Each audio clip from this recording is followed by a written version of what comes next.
Tonight, we invite you into a space of profound rest, a space where you discover something that may surprise you. You are already complete. Right now, exactly as you are, nothing missing, nothing broken, nothing that needs to be fixed before you can finally be at peace.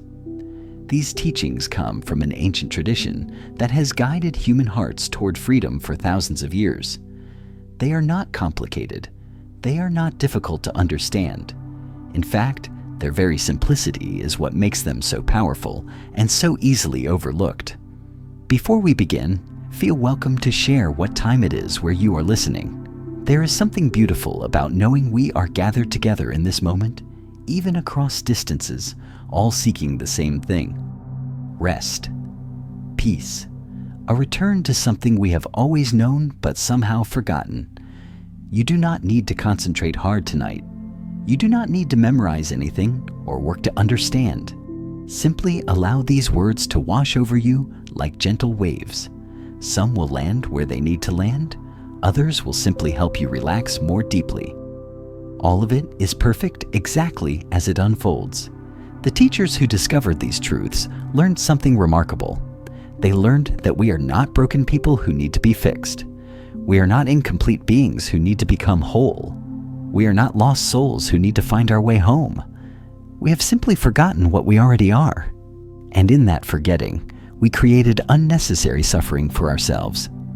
Tonight is about remembering, not through effort, but through release, not through striving, but through settling. Like muddy water that becomes clear when we stop stirring it, your natural peace will emerge as you allow yourself to simply be here without trying to become anything else. There is nowhere you need to go, nothing you need to accomplish, no version of yourself you need to become before you are worthy of rest. You are already worthy. You have always been worthy, and the peace you seek has been waiting patiently for you to stop seeking it and recognize it was here all along. Thank you for being here. Thank you for giving yourself this gift of rest. Let us begin this gentle journey together. The ancient teachers noticed something about human beings. They noticed that we spend most of our lives living in a kind of trance. We are so focused on what is missing, what is wrong, what needs to be different, that we completely overlook what is already here, what is already working, what is already complete. This is not a character flaw or a sign that something is wrong with us. It is simply how the human mind has evolved to function. The mind is a problem-solving machine. It looks for what is broken so it can fix it. It searches for dangers so it can protect us. It compares what is with what could be, and usually finds the present moment lacking. This is useful in many situations, but when it becomes the only way we relate to life, we suffer unnecessarily. We develop a habit of dissatisfaction, a constant feeling that something is not quite right, a persistent sense that we will finally be okay once we achieve something, fix something, become someone different. The Zen masters call this the seeking mind. And they teach that the seeking mind, no matter how sincere, can never find what it is looking for. Not because the goal is too difficult or too far away, but because what we seek is already here. We are looking everywhere for something we have never lost. Imagine a person who forgets they are wearing glasses. They search their house frantically, checking every room, every drawer, growing more frustrated with each moment. They ask everyone they meet if they have seen the missing glasses. They retrace their steps. They worry and plan and struggle. And all the while, the glasses are right there, on their face, helping them see everything they look at. This is what we do with a peace, with completeness, with our own true nature. We search everywhere except the one place it actually exists. Right here, right now, in this very moment of awareness that is reading these words, let us explore a story that shows how this searching can exhaust us and how the discovery of what we already have can bring profound relief. In a mountainous region known for its harsh winters, there lived a merchant named Hideo who had built a successful trading business over many years. He was respected in his community, his family was healthy, and his basic needs were always met. By any reasonable measure, he had a good life. But Hideo did not feel successful. He did not feel at peace. Every achievement seemed to last only a moment before a new dissatisfaction appeared. When he finally saved enough money to expand his warehouse, he immediately began worrying that his competitors would expand faster. When he was praised for his fair dealing, he wondered if people were being sincere or simply being polite. When his children laughed and played, he worried about their future security. Hideo had developed a habit that poisoned every good moment. He would experience something pleasant, and immediately his mind would jump to how it could be lost, how it might not last, how it was not quite enough. A beautiful meal would trigger thoughts about food becoming scarce. A peaceful evening would be interrupted by worries about tomorrow's challenges. A successful trade would lead to anxiety about maintaining that success. His wife, Yuki, noticed how restless her husband had become. Even during rare moments when he had no pressing business, no immediate problems, he seemed unable to relax. He would pace. He would make lists. He would find small tasks that suddenly seemed urgent. It was as if he was afraid of stillness, afraid of simply being present without a problem to solve or a goal to pursue. One evening, after watching her husband spend an entire peaceful dinner mentally elsewhere, Yuki spoke gently. "Hideo, I have been wondering something. What would it take for you to feel that you have enough? What would need to happen for you to finally feel at peace?" Hideo looked at his wife with surprise.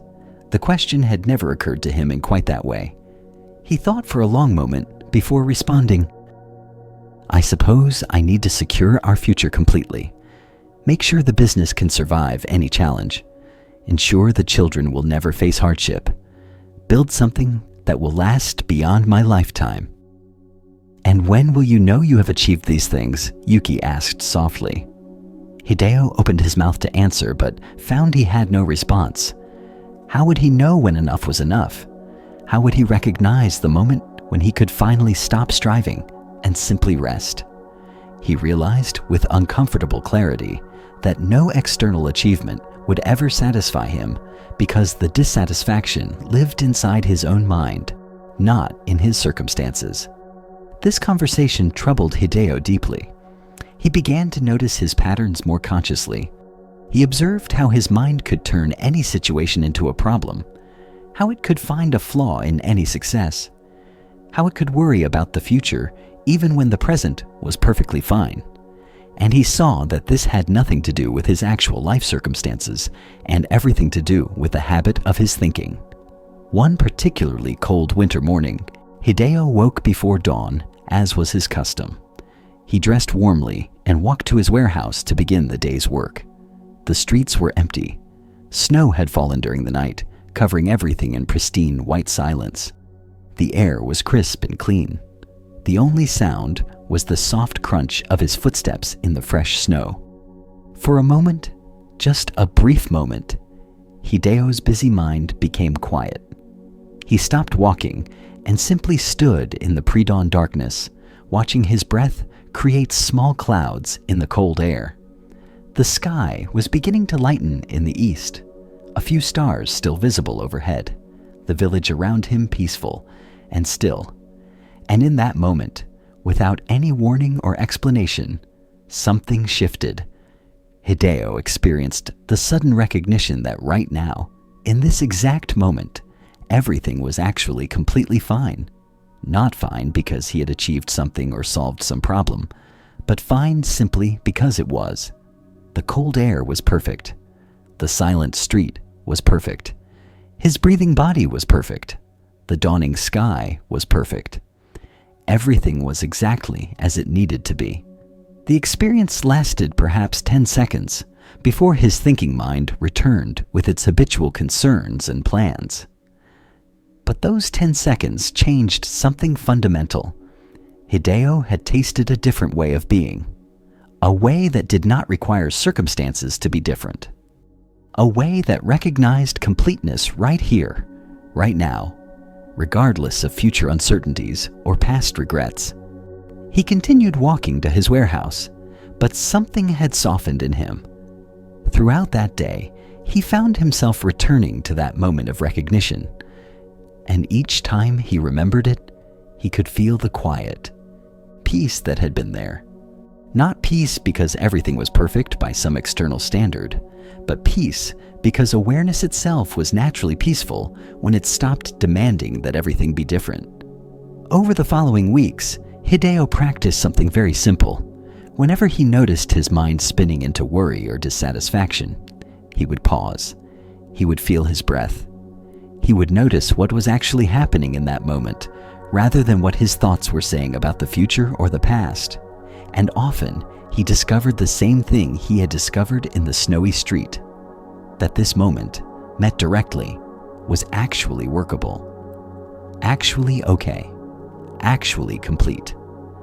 This did not mean all his challenges disappeared.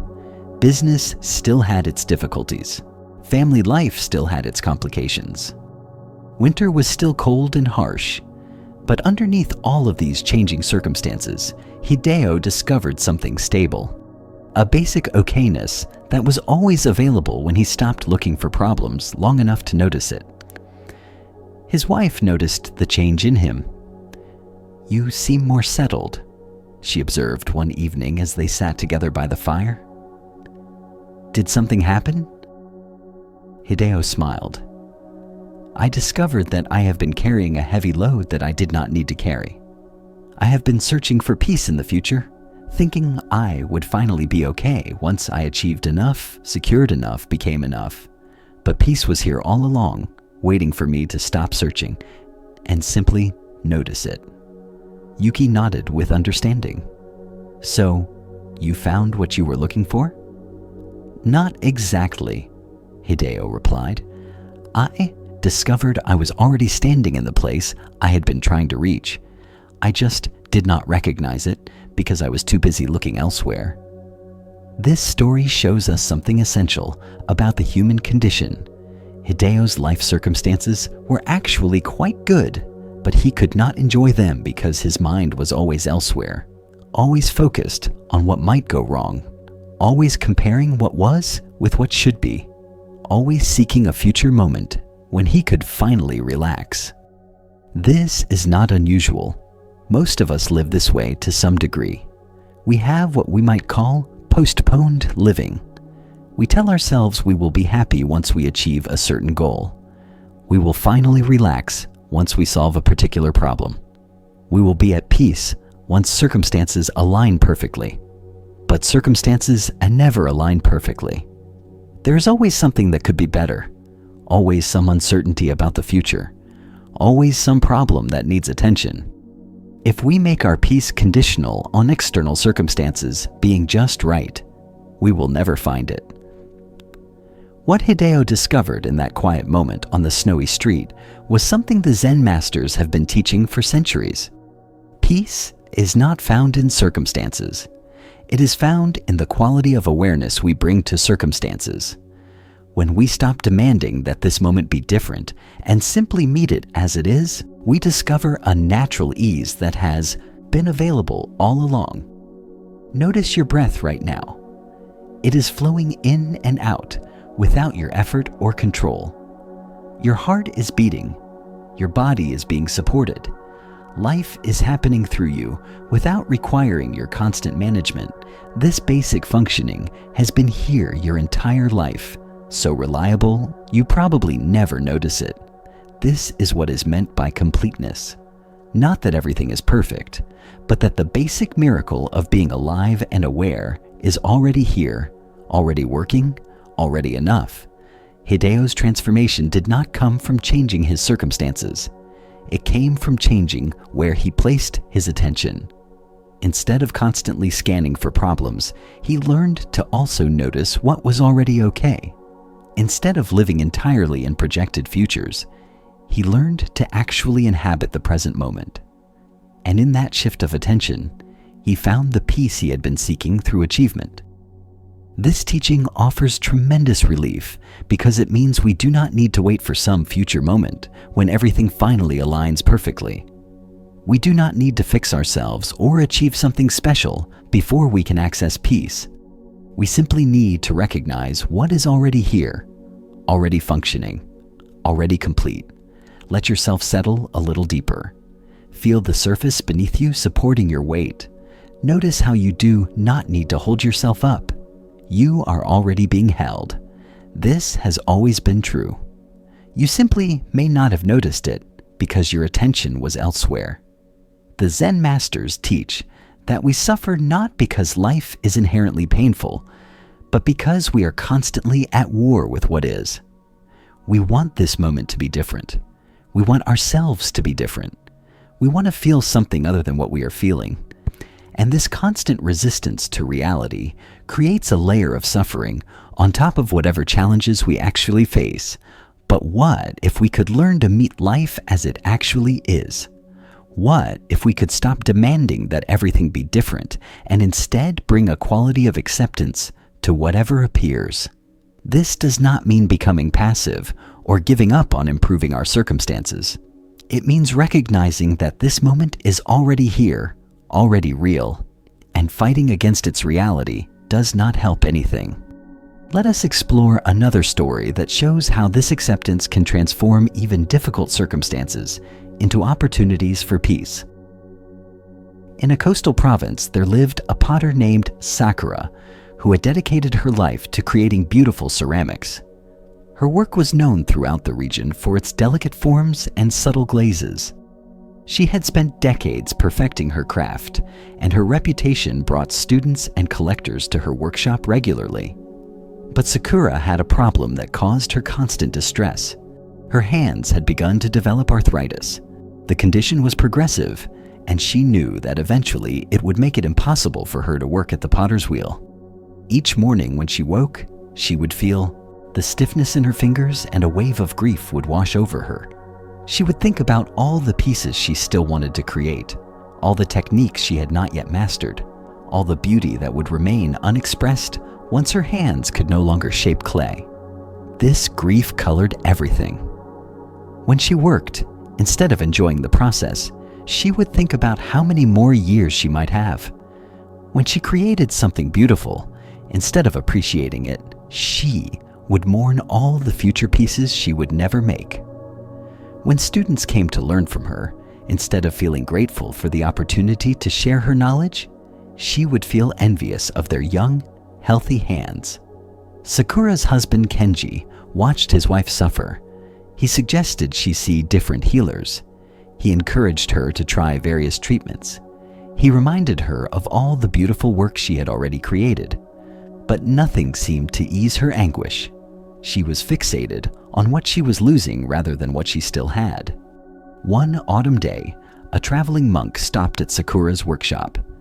He was an elderly man with a gentle presence, and he asked if he might sit quietly in the corner while she worked. He said he found watching skilled craftspeople meditative. Sakura agreed, somewhat reluctantly. She did not particularly want company in her misery, but she could not refuse such a simple request.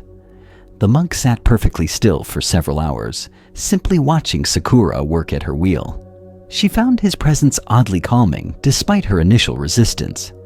There was something about his complete attention, his lack of commentary or judgment, that allowed her to become more absorbed in her work than she had been in months.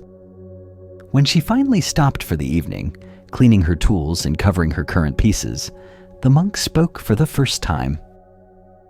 "You have extraordinary skill. I have watched many potters in my travels, and few have your sensitivity to the clay." Sakura felt both pleased and bitter at the compliment. "Thank you, but I will not have this skill much longer. My hands are failing. Soon I will not be able to work at all." The monk nodded with understanding. "I see. And this troubles you greatly."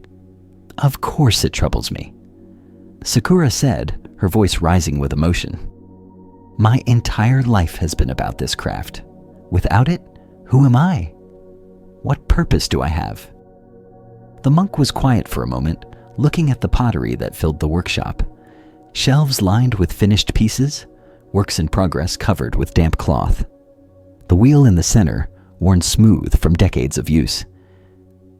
"May I ask you something?" he said gently. "Right now, in this moment, can you still work with clay?" "Yes, for now I can still work. But that is my point. Soon I will not be able to."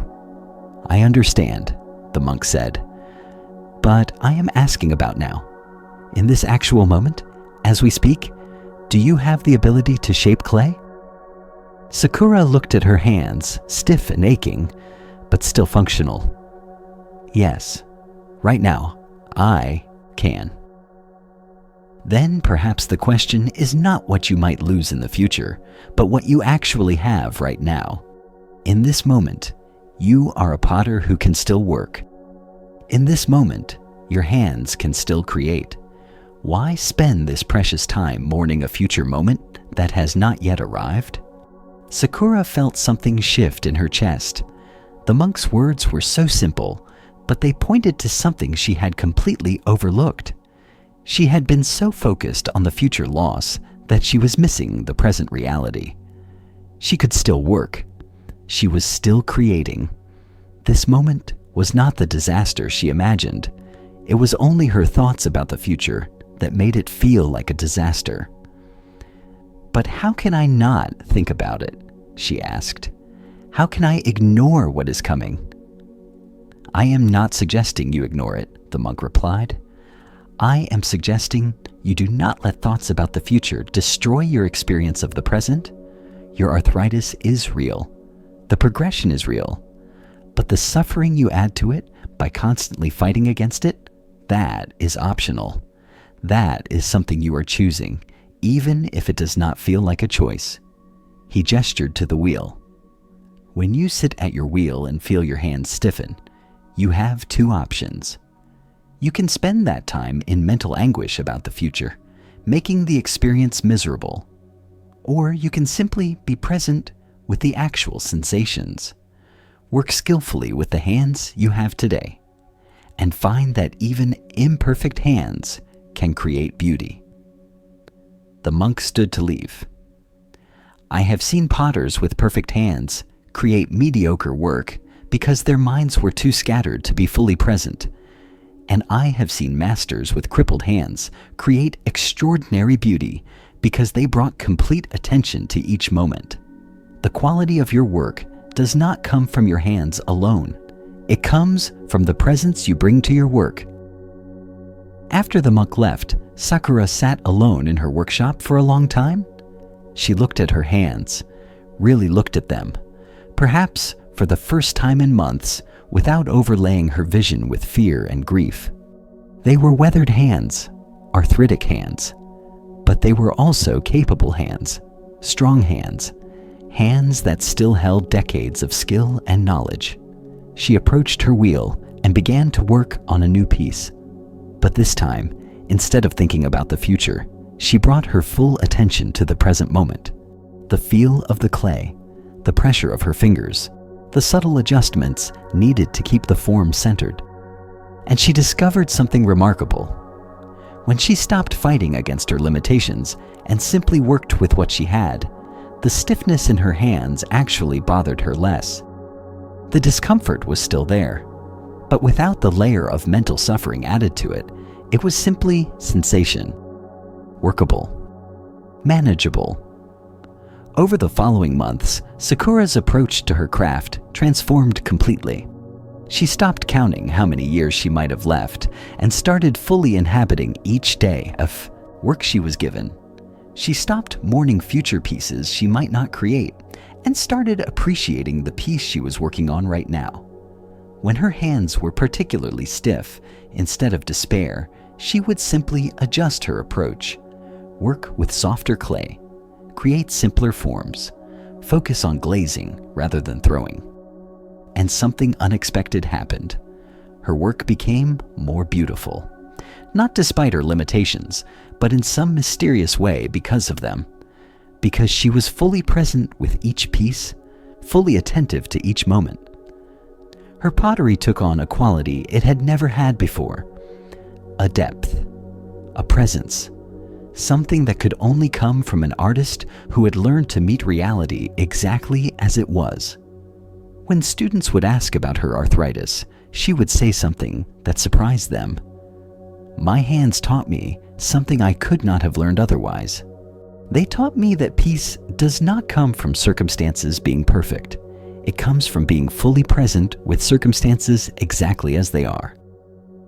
Years later, when her hands finally could no longer work at the wheel, Sakura transitioned gracefully to teaching, and her students often commented that learning from her was more valuable than learning from potters with perfect technique, because she taught them not just how to shape clay, but how to be fully present with whatever they were doing.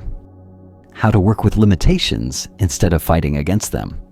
How to find completeness in this moment, rather than waiting for some perfect future moment that might never arrive.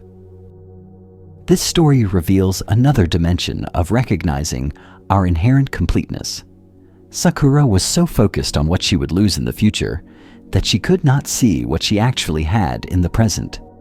Her suffering came not primarily from her arthritis, but from her mental resistance to it, her constant fighting against reality as it was. When the monk helped her see that this moment, exactly as it was actually workable, everything changed. Not because her circumstances improved, but because she stopped adding layers of mental anguish to her actual physical challenges. She discovered that the present moment, even when imperfect, even when difficult, is actually where life happens. It is the only place where we can create, where we can work, where we can find peace. This teaching is profound because it applies to every kind of challenge we face: physical limitations, emotional difficulties, uncertain futures, loss, change, aging. All of these are part of being human. We cannot avoid them, but we can stop making them worse by constantly fighting against them, by constantly wishing things were different, by living in resistance to what is. Notice any place in your body that feels uncomfortable right now. Can you bring a quality of acceptance to that sensation? Not trying to make it go away, but simply acknowledging it without adding layers of commentary about how it should not be there. Feel how this shift in attitude can change the experience itself. What Sakura learned was that completeness does not mean having everything be perfect. It means recognizing that this moment, exactly as it is where life is actually happening. Fighting against that reality does not change it.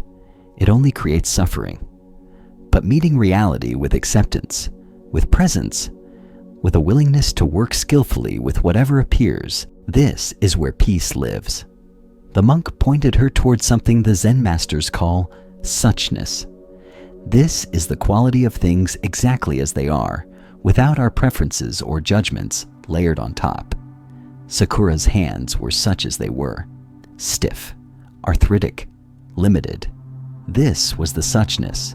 Her mental anguish about them, her resistance to their limitations, her grief about the future, this was all added on top of the basic reality: optional suffering.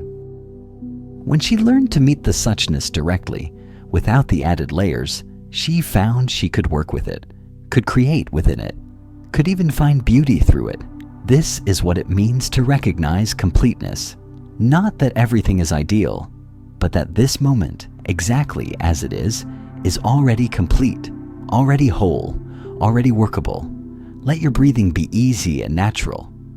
Notice that you do not need to make it be any particular way. It is already happening perfectly without your management. This is suchness. This is completeness. Not perfection by some ideal standard, but perfection in the sense of being exactly what it is, needing nothing added.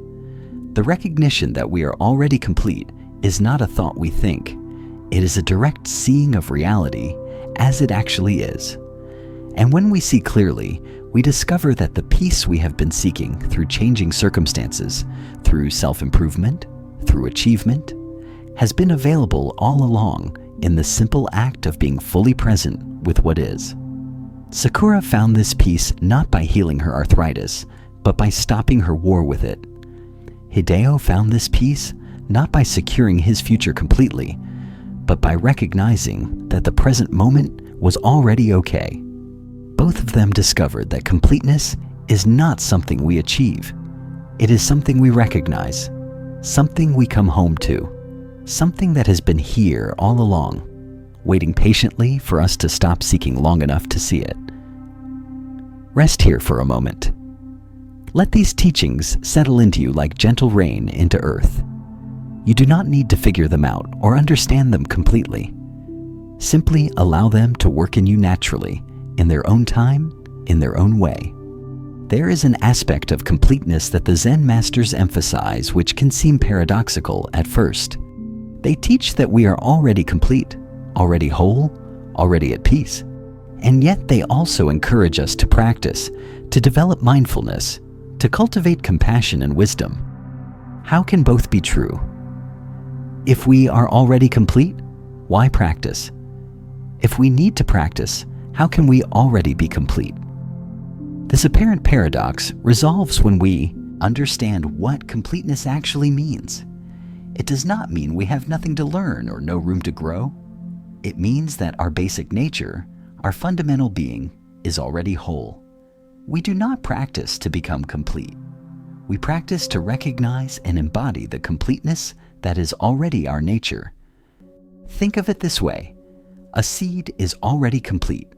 It contains everything needed to become a great tree, but it still needs the right conditions to sprout and grow. It needs water, sunlight, soil. The growth is not making the seed into something it was not. It is allowing what was always potentially there to manifest. In the same way, we are already complete in our basic nature. But we may need certain conditions, certain practices, certain understanding to recognize and express that completeness. The practice does not create our wholeness. It reveals it. It clears away the obscurations that prevent us from seeing what we already are. Let us explore a story that shows how practice works not to make us complete, but to help us recognize the completeness that is already present. In a valley surrounded by mountains, there lived a farmer named Tomoko who worked the same land her family had tended for generations. The work was hard and the rewards modest, but Tomoko had always found satisfaction in the rhythm of the seasons, the feel of soil under her hands, the simple miracle of seeds becoming food. But over the years, something had changed. The work began to feel like nothing but burden. She would wake each morning with a sense of heaviness. Another day of endless tasks. Another cycle of planting and weeding and harvesting. The joy she once felt had disappeared, replaced by a kind of numb going through the motions. Tomoko could not understand what had happened. Her circumstances had not changed significantly. She had the same farm, the same work, the same life.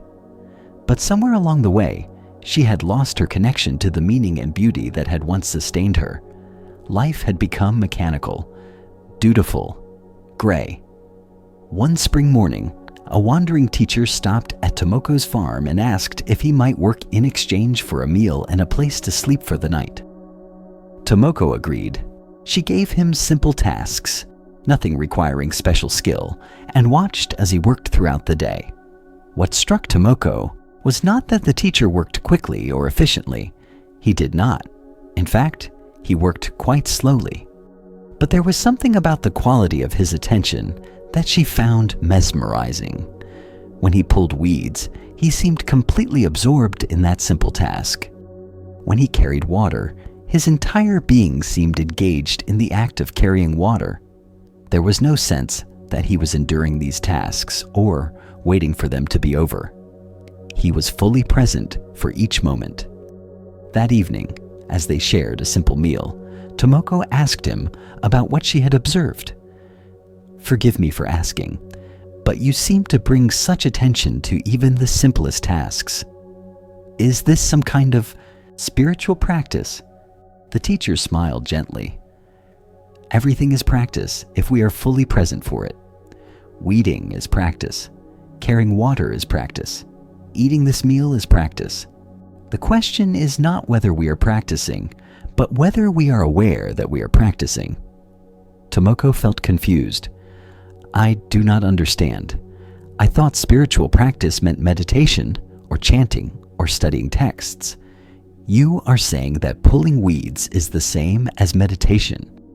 Not quite the same, the teacher replied. But when we bring complete attention to pulling weeds, when we are fully present for the actual experience, rather than lost in thoughts about the past or future, then pulling weeds can teach us everything meditation could teach us. It can show us the nature of mind, the nature of presence, the completeness of this moment. He set down his bowl and looked directly at Tomoko. May I ask you something? When you work in your fields, where is your mind? Tomoko thought about this honestly. Usually my mind is thinking about everything I still need to do, or wishing I was finished, or remembering when the work felt more enjoyable. I suppose my mind is rarely actually present with the work itself. And how does it feel to work that way? Heavy, Tomoko admitted. Burdensome. Like I am just enduring until the day is over? The teacher nodded with understanding. This is what happens when we lose presence. Life becomes a burden we must endure, rather than an experience we can inhabit. The work itself has not changed, but your relationship to the work has changed. You have left it. You are no longer there when you are doing it. So, how do I come back? Tomoko asked. How do I find that presence again? This is what practice is for, the teacher said. Not to make you into something you are not, but to help you recognize what you are. To train the attention so it can rest naturally in the present moment, rather than constantly wandering into past and future. When attention is here, when we are fully present, we discover that even simple work has richness and completeness to it.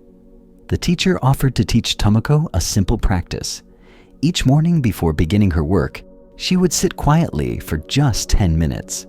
She would place all her attention on her breath, feeling it flow in and out.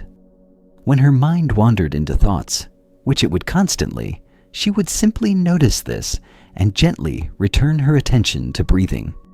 No judgment, no frustration, just a gentle returning again and again. This practice will not feel like much, the teacher explained. The mind will wander hundreds of times in 10 minutes. You will feel like you are failing. But this is actually the practice. Each time you notice the mind has wandered and gently bring it back, you are strengthening your capacity for presence. You are training attention to rest in the here and now. And this will make my work feel meaningful again? Tomoko asked skeptically. The practice does not make anything happen, the teacher said. It simply reveals what is already here. When you learn to be present, you discover that the richness and completeness you are seeking was in the work all along. You just were not there to experience it because your attention was elsewhere. Tomoko committed to this practice, though she felt doubtful about its power. Each morning before dawn, she would sit on her porch and follow the instruction. 10 minutes of attention on breathing. And just as the teacher predicted, her mind wandered constantly. She would start by following her breath, and within seconds, she would be planning her day, or worrying about weather, or thinking about anything except the actual sensation of breathing. But she kept at it. Each time she noticed her mind had wandered, she would gently bring it back. No self-criticism, just a simple return, over and over again. It felt boring, it felt pointless, but something about the teacher's presence had convinced her to trust the process. After about 2 weeks of this morning practice, something began to shift in her experience of work. She noticed one morning while planting that she was actually feeling the seeds in her hand, actually sensing the texture of soil as she pressed each seed into place. Her mind was still wandering into thoughts regularly, but there were moments, brief moments, when she was simply present. And in those moments, Even this ordinary task had a quality of completeness to it. The shifts were subtle at first. A few seconds of presence while weeding, a minute of actual attention while watering. But gradually, those moments of presence became more frequent. And she began to notice something remarkable. The work itself had not changed. She was doing exactly the same tasks she had always done. But when she was actually present for them, they did not feel burdensome. They felt engaging, interesting, even satisfying. One morning, several months into her practice, Tomoko had an experience that surprised her deeply. She was simply walking from her house to the field, a walk she had made thousands of times.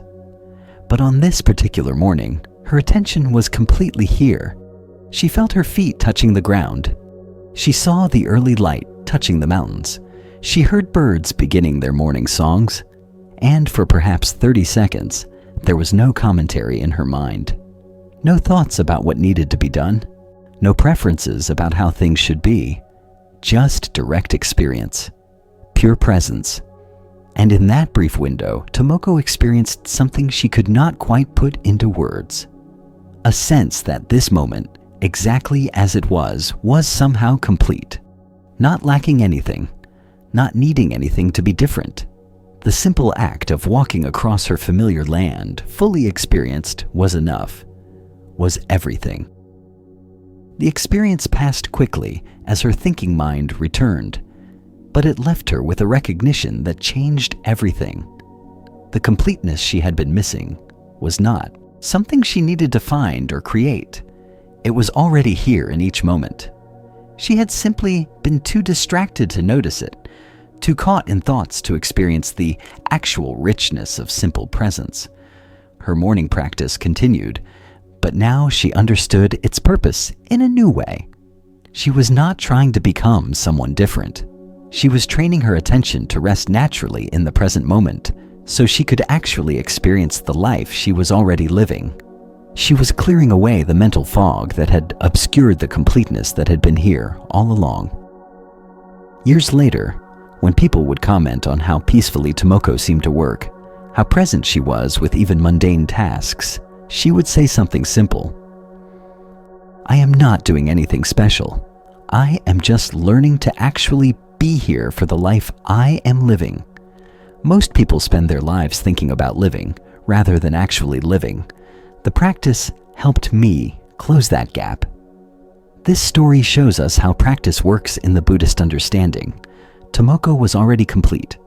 Her basic nature was already whole, but she had lost touch with that completeness because her attention was constantly elsewhere. The practice did not make her complete. It trained her attention so she could recognize and experience the completeness that was already present.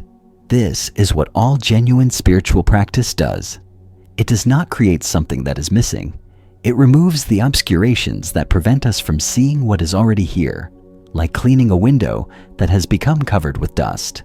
The light was always trying to come through. The cleaning does not create the light. It simply allows what was always there to be visible. The teacher taught Tomoko to work with her wandering mind, not because there was something wrong with having thoughts, but because constant distraction was preventing her from experiencing the richness of actual life. Each time she noticed her mind had wandered and brought her attention back to breath, she was strengthening a capacity.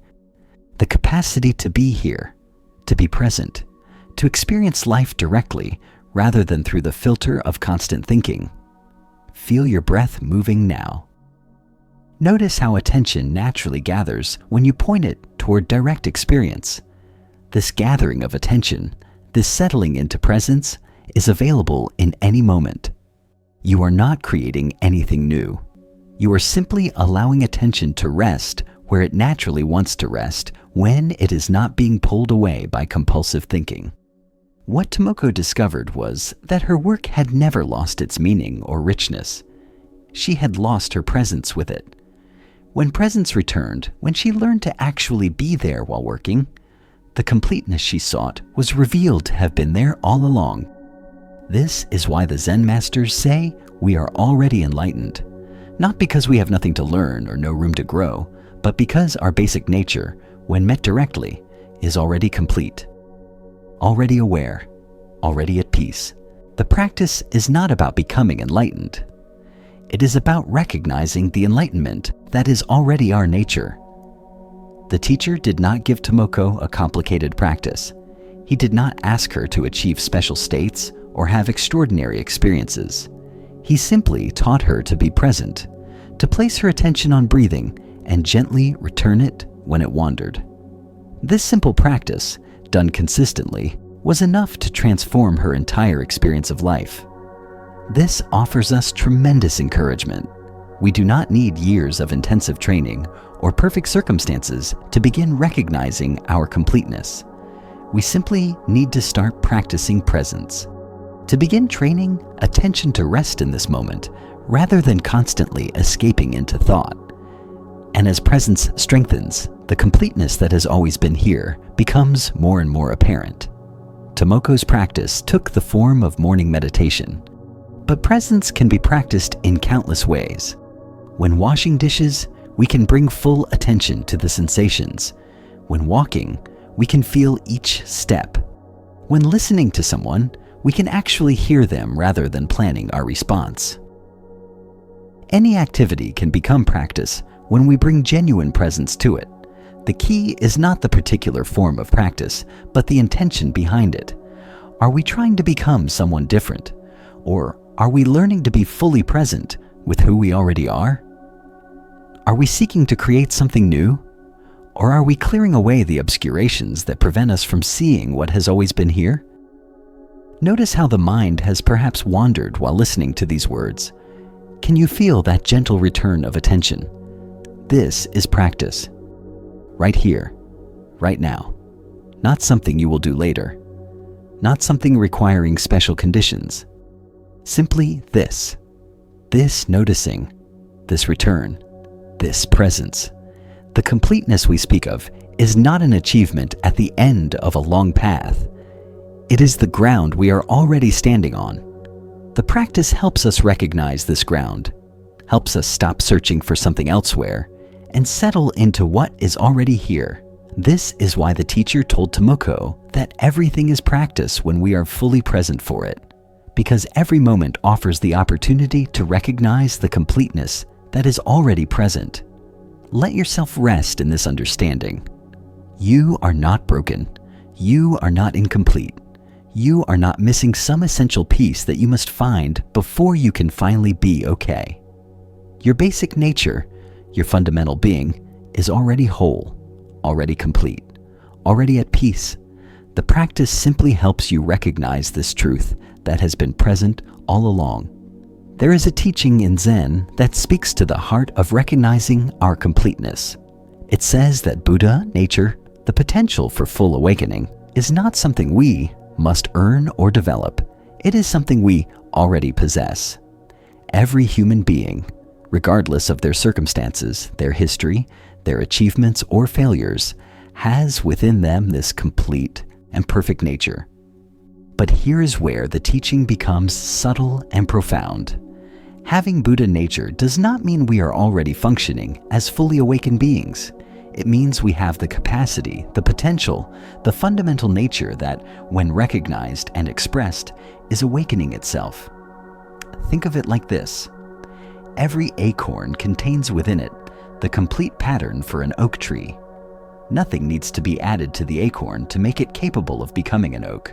The oak is already there, in potential form, but the acorn still needs certain conditions to sprout. It needs to be planted in soil. It needs water and sunlight. It needs time to grow. The growth does not create the oak tree pattern. It manifests what was always inherent in the acorn. In the same way, we each contain within us complete Buddha nature. Nothing needs to be added to make us capable of awakening. We are not fundamentally deficient, but we may need certain conditions, certain practices, certain understanding to allow this nature to manifest fully. We may need to clear away the obscurations that prevent us from recognizing and expressing what we already are. The ancient masters describe these obscurations in various ways: ignorance, delusion, grasping, aversion, These are not permanent stains on our nature. They are more like clouds that temporarily obscure the sun. The sun is always shining perfectly behind the clouds. The clouds do not damage the sun. They simply block our view of it. When the clouds clear, we discover the sun was there all along. Our Buddha nature, our fundamental completeness, is like that sun. Always present, always perfect, never actually damaged by our confusion or mistakes. The practice is like wind that helps clear the clouds. It does not create the sun, it reveals what was always there. Let us explore a story that shows how our fundamental nature remains perfect even when we have forgotten it completely. In a great monastery, there was a monk named Daiki who had a reputation as a troubled student. He struggled with meditation. His mind was restless and scattered. He often broke minor rules. He seemed unable to embody the peace and clarity that other monks displayed. The senior teachers grew frustrated with him. Some suggested he was not suited for monastic life and should return to the secular world. Daiki himself felt like a failure. He had entered the monastery with sincere aspiration, genuinely wanting to find peace and understanding, but nothing seemed to work for him. When others sat in peaceful meditation, his mind raced with agitation. When others seemed to grasp teachings easily, he remained confused. He began to believe there was something fundamentally wrong with him, that he was somehow defective. That Buddha nature might exist in others, but was absent in him.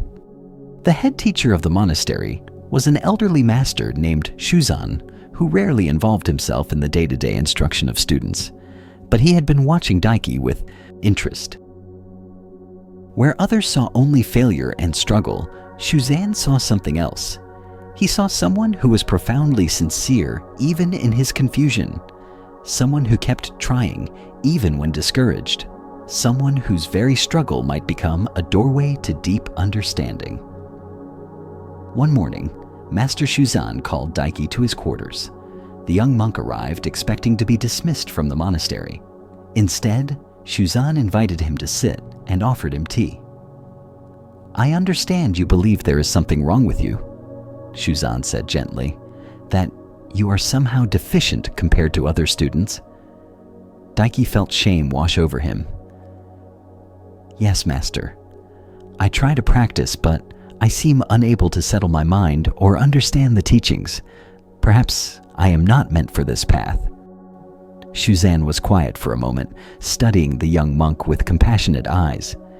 "Tell me, when you try to meditate and your mind is restless and scattered, who is aware of this restlessness? Who notices the scattering?" Daiki had never thought about this question. "I suppose I am aware of it. I notice my mind wandering."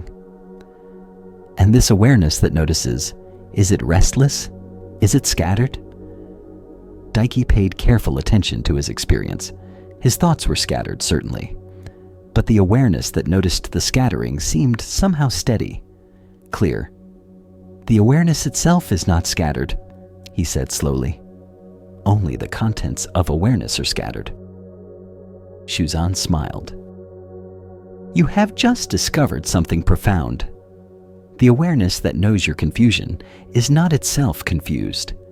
The consciousness that recognizes restlessness is not itself restless. This awareness, this knowing quality that is present in every moment, this is your Buddha nature. It has been here all along, perfect and complete, even while you thought you were failing." Daiki felt something shift in his understanding. "But Master, if my Buddha nature is already complete, why do I struggle so much? Why can I not be peaceful like other monks?" "You are comparing your insides to other people's outsides," Shuzan replied. "You see other monks sitting still and assume they must be experiencing perfect peace. But if you could hear their thoughts, you might be surprised. Many of them struggle just as you do. The difference is, perhaps they have learned not to add so much self-judgment to the struggle." Master Shuzan poured more tea for both of them. "Your Buddha nature does not depend on having a peaceful mind. It is not something you achieve through meditation. It is the awareness that is present whether your mind is peaceful or agitated. It is here when you are succeeding and here when you are failing. It never actually goes away. You simply forget to recognize it because you are so focused on your thoughts and emotions. So, what should I do? Daiki asked. Stop trying so hard to be someone you are not, Shuzan said. Stop measuring yourself against some ideal of how a good monk should be. Instead, simply notice that awareness is already here, already functioning perfectly. When your mind wanders during meditation, instead of judging yourself as a failure, notice that awareness is present to recognize the wandering. This awareness, this knowing quality, is enough. It is everything. Over the following weeks, something fundamental shifted in Daiki's practice. He stopped trying to force his mind into peaceful states. He stopped comparing himself to other monks. Instead, he simply began to notice the awareness that was always present. Whether his mind was peaceful or agitated, whether he felt successful or failing, awareness was here, knowing, experiencing, witnessing. And he discovered something remarkable. This awareness did not judge. It did not label his experiences as good or bad. It simply knew them. It was spacious enough to hold everything. Peace and agitation, success and failure, joy and sorrow. All of it occurred within this awareness without disturbing its fundamental nature. This recognition did not make all his challenges disappear. His mind still wandered during meditation. He still struggled with certain teachings, but he stopped adding layers of self-judgment to these experiences. He stopped believing his struggles meant something was wrong with him. He recognized that underneath all the changing experiences, the awareness itself remained constant, complete, already perfect.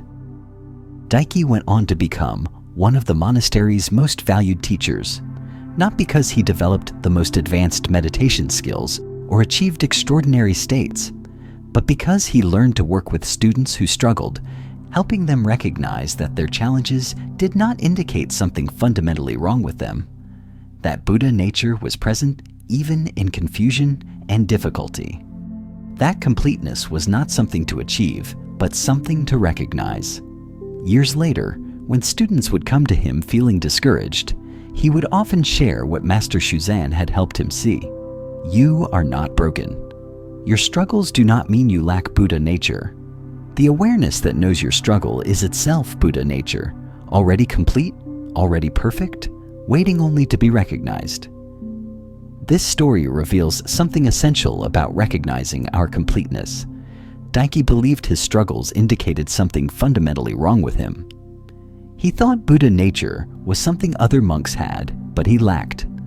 But Master Shuzan helped him see that Buddha nature is not a special quality some people have and others lack. It is the basic awareness that is present in every moment of experience, whether that experience is peaceful or turbulent. This teaching offers profound relief.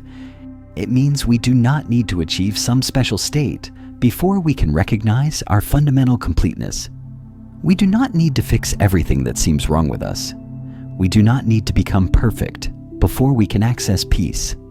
The awareness that is reading these words right now, the consciousness that experiences your thoughts and sensations, this is already complete. This is already Buddha nature expressing itself. Rest here for a moment. Notice that awareness is present right now. It knows these words. It experiences whatever you are feeling. This knowing quality, this awareness itself, is it lacking anything? Does it need to improve before it can be complete? What Daiki learned was that he had been focused on the contents of awareness, the thoughts, emotions, sensations, and judging himself based on those contents. But Master Shuzan directed him to the awareness itself. And when he recognized that awareness, he found it was already stable, already clear, already complete.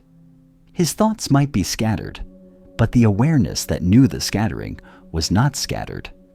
This distinction changed everything. This is what the Zen masters mean when they teach that we are already enlightened. Not that our thoughts are always wise or our emotions always balanced, but that the awareness witnessing thoughts and emotions is already awake, already complete, already Buddha nature expressing itself perfectly. The clouds do not damage the sun. Our confusion and struggles do not damage our fundamental nature. They simply obscure it temporarily from our view. When we learn to recognize the awareness itself rather than being lost in its contents, we discover what has been here all along, complete, perfect, needing nothing. Daiki's transformation came not from fixing his scattered mind, but from recognizing that the awareness noticing the scattering was already complete. This recognition did not require years of practice. It was available immediately once he knew where to look, and it is available to you right now in this moment. Not as something to achieve, but as something to recognize. Feel your breathing. Notice that awareness is present to know the breathing. This awareness, this knowing quality, has been with you your entire life. It was there in your childhood. It will be there in your final moment. It is here now, constant, reliable, already complete. This is what you are at the deepest level.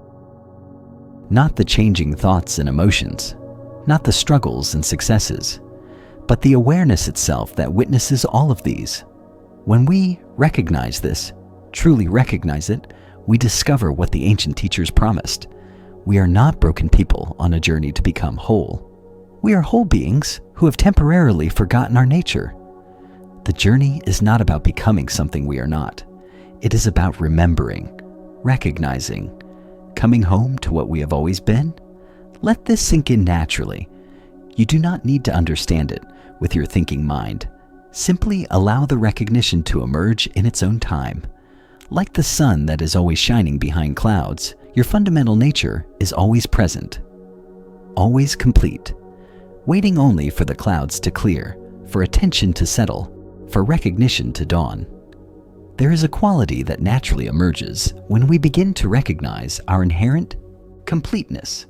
The Zen masters call it ordinary mind. This is not a special state or an extraordinary achievement. It is the simple, direct experience of being present without adding layers of commentary, judgment, or self-consciousness. Ordinary mind sees what is actually here without overlaying preferences about how things should be. It hears sounds without labeling them as pleasant or unpleasant. It experiences sensations without immediately creating stories about what they mean.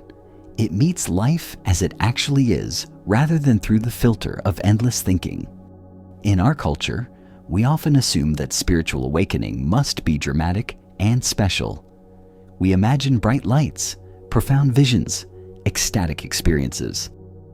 And while such experiences can certainly occur, the Zen tradition teaches that true freedom is found in something much simpler and more accessible.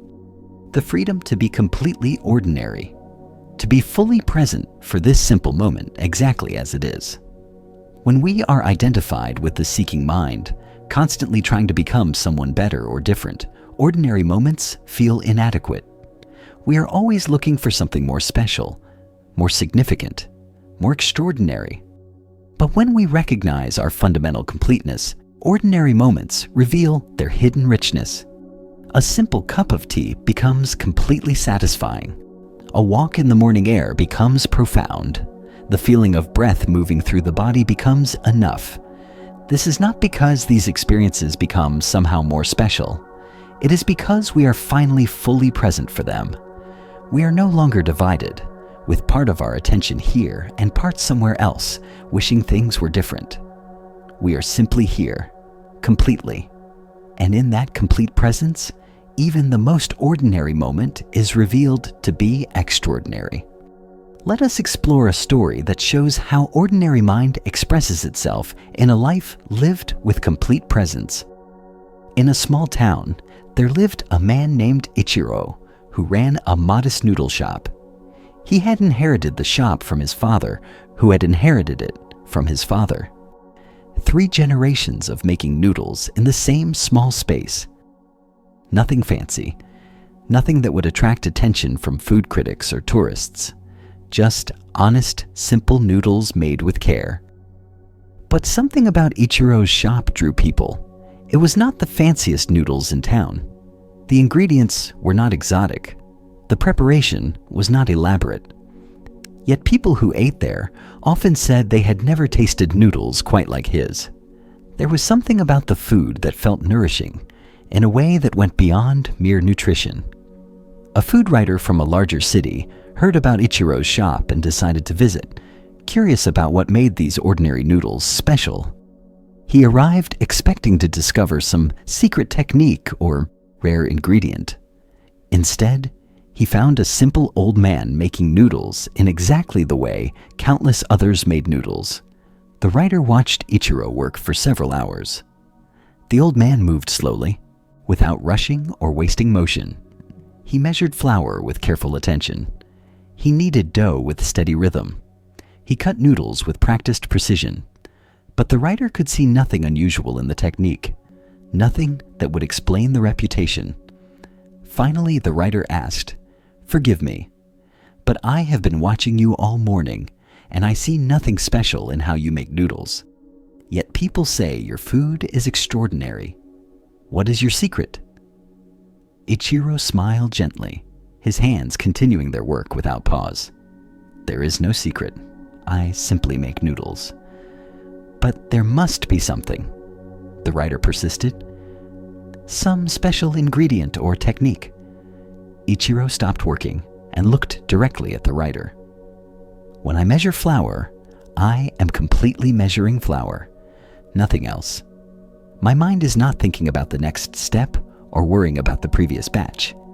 I am simply here, with this flour, in this moment. When I knead dough, I am completely kneading dough.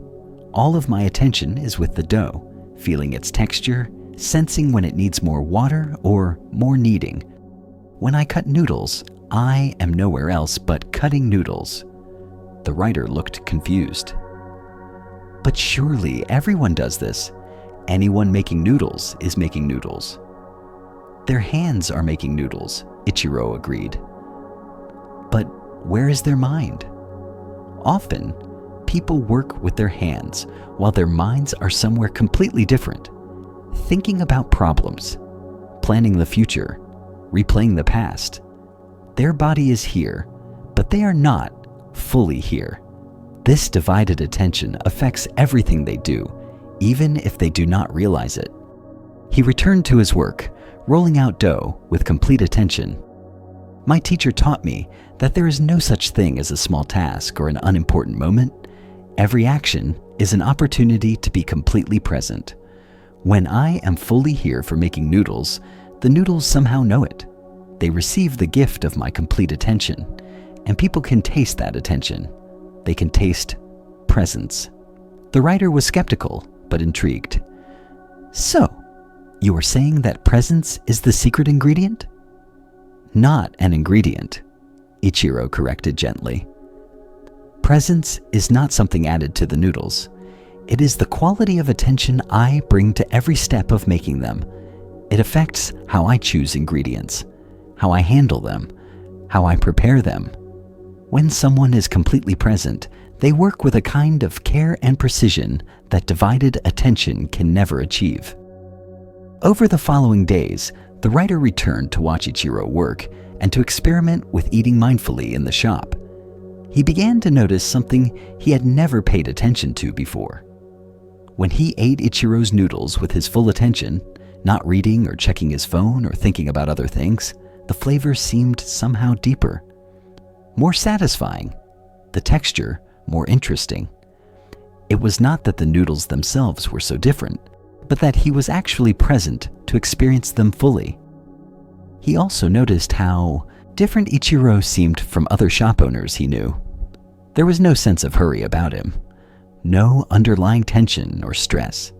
He worked steadily from morning until evening, but he did not seem tired or burdened by the work. There was a quality of contentment in his movements, as if he was exactly where he wanted to be, doing exactly what he wanted to do. "Do you ever get tired of making noodles?" the writer asked one day. "You have done this every day for how many years?" "More than 40 years, Ichiro replied. "And no, I do not tire of it. Each batch of noodles is new. Each day is different. The weather affects the dough.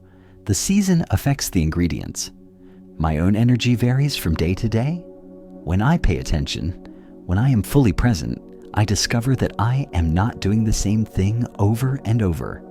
I am meeting something fresh and alive in each moment." The writer had come expecting to write an article about exceptional noodles. Instead, he found himself writing about something much more interesting. He wrote about a man who had discovered that completeness is not found in achieving extraordinary things, but in bringing extraordinary attention to ordinary things. That peace is not something we must seek in special experiences, but something we can find in the full embrace of simple moments.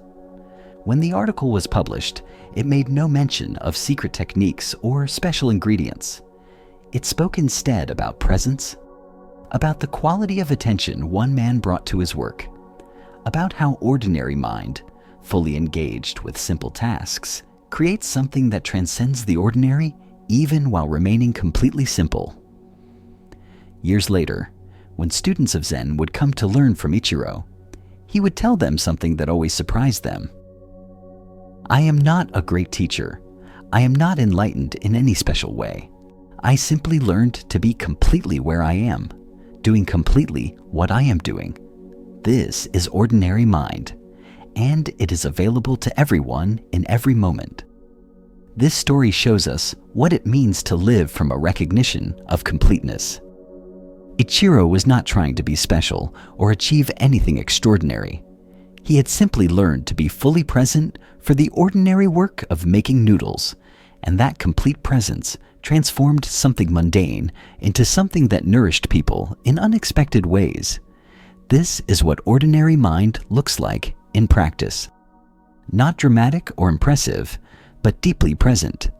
Not seeking recognition or trying to be special, but simply being completely here for whatever is actually happening. Ichiro had discovered that he did not need to be anywhere else or doing anything else to experience completeness. It was available right here, in this simple work, in this present moment, when he showed up fully for it. Feel the weight of your body right now. Notice the temperature of the air. Hear any sounds that are present. This simple, direct experience, met with full attention, is ordinary mind. Nothing special. Nothing extraordinary. Just this exactly as it is, completely enough. What made Ichiro's noodles special was not any secret ingredient. It was the quality of undivided attention he brought to making them. When we do anything with complete presence, we bring a quality of care and precision that divided attention can never match. The task itself receives the gift of our complete attention. And somehow, mysteriously, that attention changes everything. This teaching offers us a profound reorientation. We spend so much energy seeking extraordinary experiences, trying to achieve special states, looking for something more impressive than our simple, ordinary lives. But what if the peace we seek, the completeness we hunger for, is available right here in the most ordinary moments? What if we do not need to go somewhere else or become someone else to find it? Ichiro's contentment did not come from achieving something impressive. It came from being completely present for the simple work he was given. He had made the same noodles thousands of times, yet he was not bored because he was actually there for each batch, actually present for each moment. And in that complete presence, each moment was fresh, alive, interesting. This is what the Zen masters mean by ordinary mind. Not seeking anything special, not trying to be impressive, simply being completely where you are, doing completely what you are doing, meeting life as it actually is, rather than through the filter of endless thinking about how it should be different. When we live this way, we discover that completeness is not something far away that we must journey to find. It is here in the simple feeling of being alive, here in the direct experience of this moment, here in the ordinary activities that fill our days when we bring full presence to them. The writer came looking for a secret, but what he found was something much more valuable. He found an example of how an ordinary life, lived with extraordinary presence, becomes rich and satisfying in ways that achievement and success can never provide. He found that nourishment comes not just from food, but from the quality of attention with which the food is prepared and consumed. Let yourself rest in this recognition. You do not need to do something extraordinary to experience completeness. You do not need to achieve special states or have remarkable experiences. You simply need to be fully present for the ordinary life you are already living. The breath moving through your body, the sounds around you, the sensations of being alive. When met with complete attention, these simple things reveal themselves to be enough, to be everything. Ichiro showed that mastery is not about complicated techniques. It is about simple actions done with complete attention. The Zen tradition values this kind of mastery above all others, not the mastery of complex skills, but the mastery of being present, of bringing undivided attention to whatever appears, of meeting life directly, rather than through the haze of constant distraction. This is ordinary mind, and it is available to you right now, not as something you must develop over years of practice, though practice certainly helps, but as a simple shift of attention. From thinking about life to actually experiencing it, from being lost in mental commentary to being present for direct experience, from seeking something special to recognizing the specialness of what is already here. Rest in this understanding for a moment. Let it settle naturally without trying to grasp it with your thinking mind. Ordinary mind is not something complicated. It is simpler than anything you have ever known.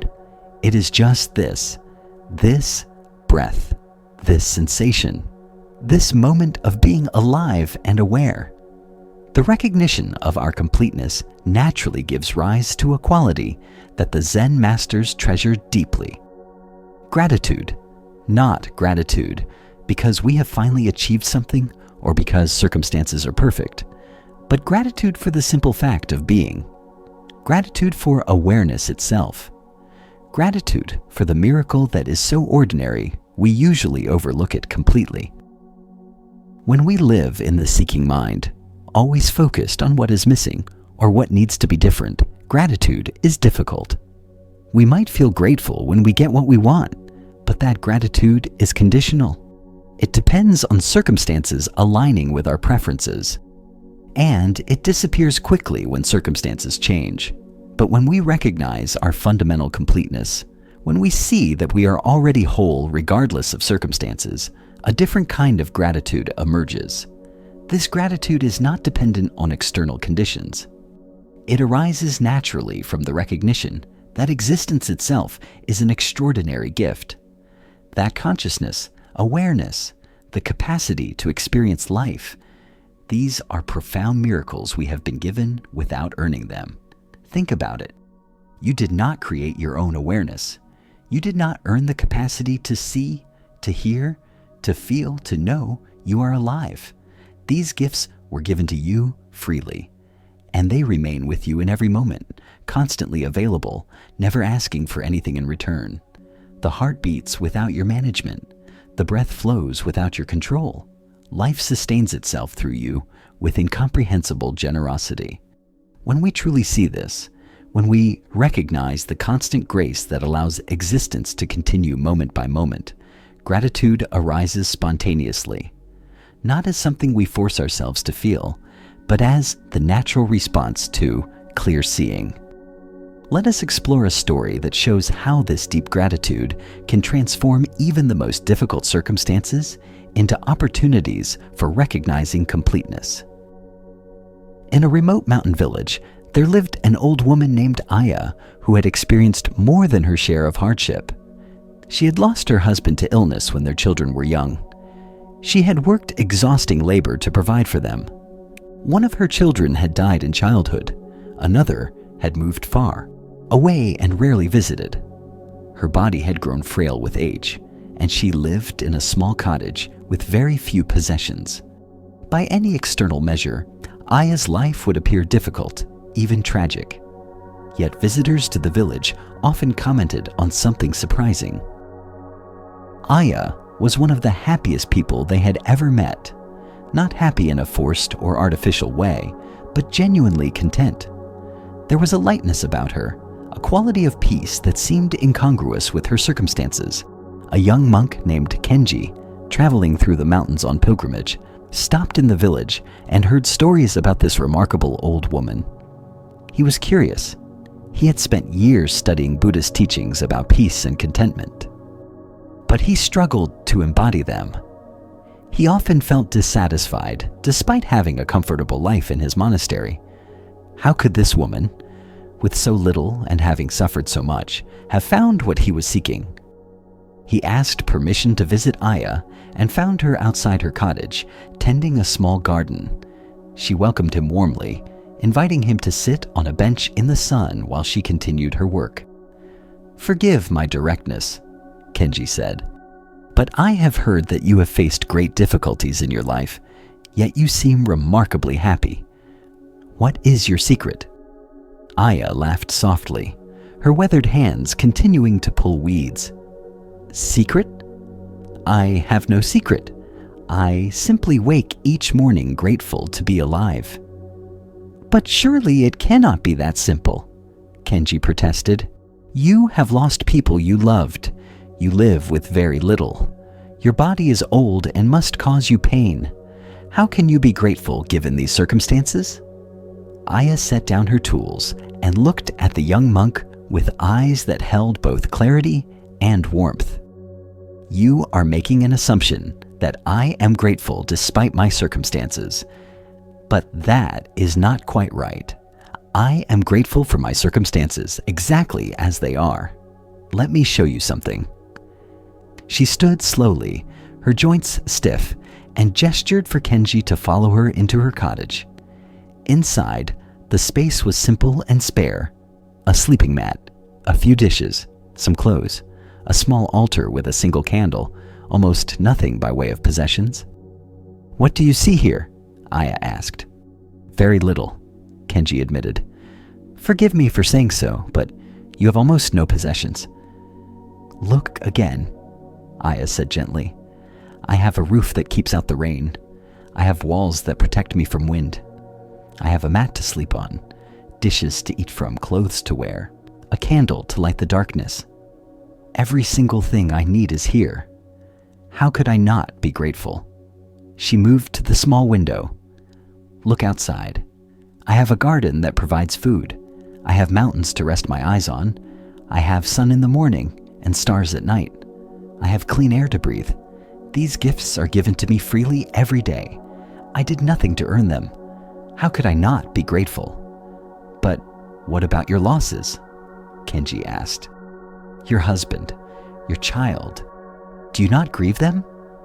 Aya's eyes filled with tears, but her expression remained peaceful. "Of course I grieve them. I love them completely.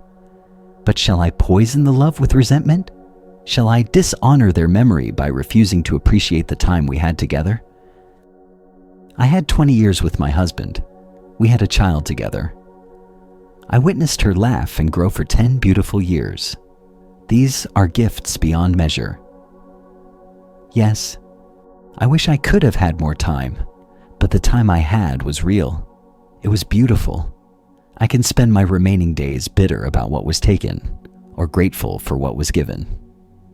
I choose gratitude." She returned to the bench outside, and Kenji followed, his mind turning over her words. Aya continued, "You see, I think we confuse happiness with getting what we want. We think peace comes from circumstances being perfect. But this is backwards. Happiness comes from recognizing what we have. Peace comes from accepting what is. I have very little by most people's standards, but I lack nothing essential. My body is old and causes me pain, but it has carried me faithfully for more than 70 years. How could I resent it? My life has had losses, but it has also had great love. How could I focus only on what was taken and ignore what was given? Kenji sat in silence, feeling something shift in his understanding. So, you were saying that gratitude is a choice? That you choose to focus on the good rather than the bad? Not exactly, Aya replied. It is more like clearing away a fog. The goodness, the blessings, the miracles, they are always here, but we cover them over with constant wanting of something else, with comparing what we have to what others have, with focusing on what is missing rather than what is present. Gratitude does not create the blessings. It simply recognizes them. It sees what was here all along. She picked up a small stone from the ground and handed it to Kenji. What is this?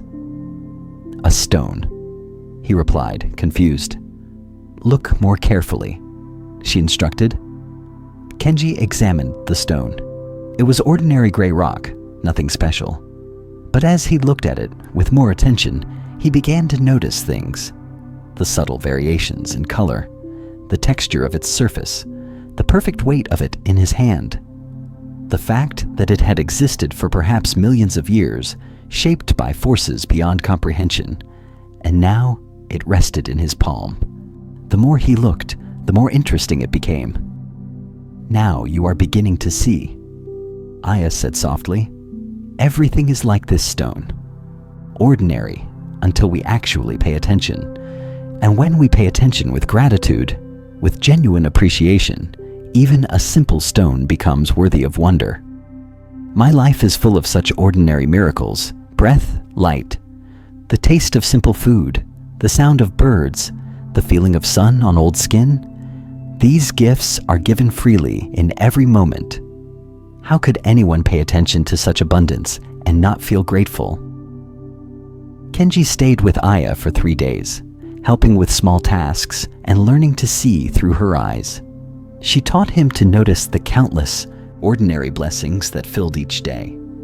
The water from the well that never failed, the way the morning light touched the mountains, the generosity of the garden that produced food with only simple care, the miracle of a body that continued to function despite its age. What struck Kenji most deeply was that Aya's gratitude was not naive or forced. She did not pretend her life was perfect or deny genuine difficulties. She acknowledged pain, loss, hardship, but she refused to let those realities obscure the blessings that were also present. She had developed the capacity to hold both, to grieve what was lost while celebrating what remained, to acknowledge pain while also recognizing beauty, to be realistic about difficulties while remaining grateful for the underlying miracle of existence itself. When Kenji prepared to leave, Aya walked him to the edge of the village. "You came here seeking to understand happiness," she said. "Did you find what you were looking for?" "I found something better," Kenji replied. "I discovered that what I was seeking has been with me all along. I have been surrounded by blessings, but could not see them because I was too busy looking for something more impressive. You taught me that completeness is not found by getting more. It is found by truly seeing what we already have." Aya smiled and placed her weathered hand on his arm. "Then, you have learned the most important lesson? Return to your monastery and practice this seeing. Notice the gifts that fill each moment, not just the pleasant ones, but all of it. Your breath, your awareness, the capacity to experience life. These are the real treasures. Everything else is decoration." Years later, when Kenji became a teacher himself, he would often tell students about the old woman who had almost nothing but lacked nothing, who had suffered greatly but remained grateful, who had shown him that peace does not come from circumstances, but from the quality of attention we bring to circumstances. And he would encourage his students to cultivate what he called ordinary gratitude. Not gratitude for extraordinary blessings, but gratitude for the constant ordinary miracles that sustain life in every moment. This story shows us how gratitude emerges naturally from recognizing completeness. Aya was not grateful because her life was easy or perfect. She was grateful because she had learned to see clearly, to recognize the countless blessings that were actually present rather than fixating on what was missing. Her gratitude was not conditional on circumstances being a certain way. It was rooted in something deeper, in the recognition that existence itself is an extraordinary gift. That consciousness, the capacity to experience life, is a miracle we have done nothing to earn. That the universe is constantly offering us beauty, sustenance, and wonder, asking nothing in return. Notice your breath right now. You did not create this capacity to breathe. You did not earn it. It was given to you freely, and it continues moment by moment without requiring your constant management. This is grace. This is blessing. And it is so ordinary, so reliable, that we usually take it completely for granted. What Aya taught Kenji was to stop taking life for granted, to actually see what is here rather than constantly looking for what is missing.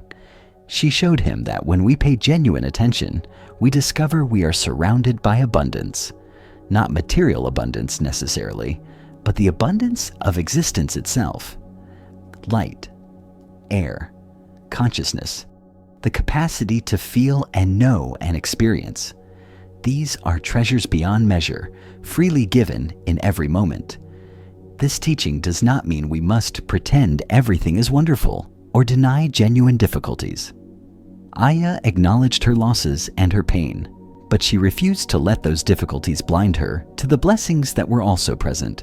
She held both realities simultaneously, grief and gratitude, pain and beauty, hardship and wonder, all of it together, all of it part of the complete picture. This is mature gratitude, not the superficial positivity that denies reality, but the deep appreciation that recognizes reality fully, that sees clearly both the challenges and the gifts, and that chooses to honor the gifts without letting them be obscured by fixation on what is difficult or missing. Feel the surface supporting you right now. You did not have to create this support. It was already here, holding you. This has been true your entire life. In every moment, you have been held by something larger than yourself. The earth beneath you, the air around you, the mysterious life force that animates your body. You have been cared for by existence itself, constantly, reliably, without ever earning or deserving this care. Can you feel gratitude for this? Not as something you force, but as a natural response to clear seeing. When Kenji learned to see through Aya's eyes, he discovered that his monastery, which he had taken for granted, was actually full of blessings. The opportunity to practice, the community of fellow seekers, the teachings available to him, the food that appeared at mealtimes, the shelter from weather, the peace to study and meditate. All of these gifts had been present all along, but he had been too focused on what he thought was missing to recognize them. This is what happens when we recognize our completeness. We stop fixating on what we lack and start seeing what we have, and we discover that what we have, when truly seen, is extraordinary. Not because it is impressive by worldly standards, but because it is real. It is here. It is given freely. And it is enough. Aya lived with almost no possessions, but she felt wealthy because she recognized the wealth that cannot be measured in material terms. The wealth of consciousness, of awareness, of the capacity to experience beauty and love and wonder. She had lost people she loved, but she honored them by remaining grateful for the time she had with them rather than bitter about what was taken. She faced physical pain, but she appreciated the body that had served her faithfully for decades, rather than resenting its limitations. This is wisdom.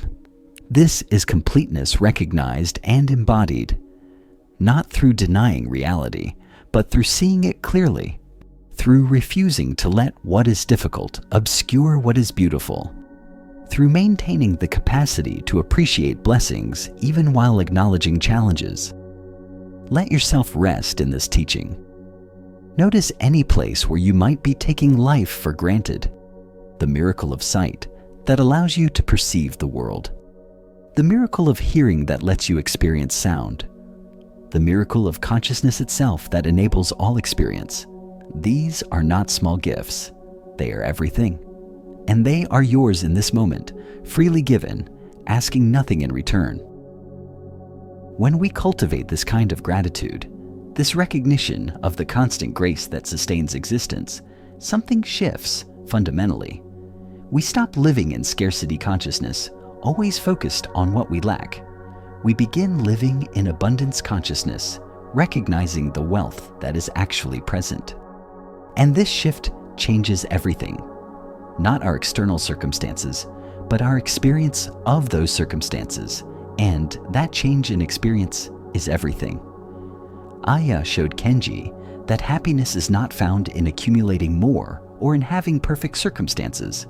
It is found in recognizing what is already here, in seeing clearly, in paying genuine attention, in allowing gratitude to arise naturally from that clear seeing.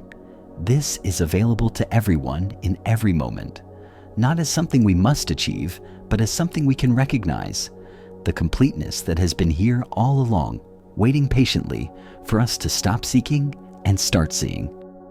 There is a phrase in Zen that captures something essential about recognizing our completeness. Nothing special. When students would ask the great masters about enlightenment, about awakening, about the ultimate nature of reality, sometimes the master would respond simply, "Nothing special." This answer can sound dismissive or disappointing. We come seeking something extraordinary and are told there is nothing special. But this response points to something profound. It suggests that what we seek is not somewhere else, not in some dramatic experience or special state, but right here in the ordinary reality we are always living. The specialness is in recognizing that this ordinary moment, exactly as it is already complete. When we search for something special, we overlook what is actually here. We are like someone searching for their glasses while wearing them. The very thing we seek is what we are looking through. The awareness that is searching is the awareness we are seeking. The peace we hunger for is the peace that is already the nature of awareness itself, hidden only by the constant seeking. Nothing special does not mean nothing matters or nothing is valuable. It means that completeness is not found in extraordinary experiences, but in the full embrace of ordinary reality. It means that the peace we seek does not require special conditions. It is available right here, right now, in this simple moment of being alive and aware. Let us explore one final story that shows how this recognition of nothing special can be the most profound realization of all. In a great monastery, there was a monk named Ryo who had practiced meditation for more than 20 years. He had studied with many teachers. He had read hundreds of texts. He had devoted his entire adult life to seeking enlightenment, and he had experienced many interesting things along the way. Profound insights, peaceful states, moments of clarity. But he still felt something was missing. He had not achieved the complete and final awakening he was seeking. Ryo had developed an image in his mind of what enlightenment should feel like. He imagined it would be dramatic, transformative, unmistakable. He thought he would know beyond any doubt when he had achieved it.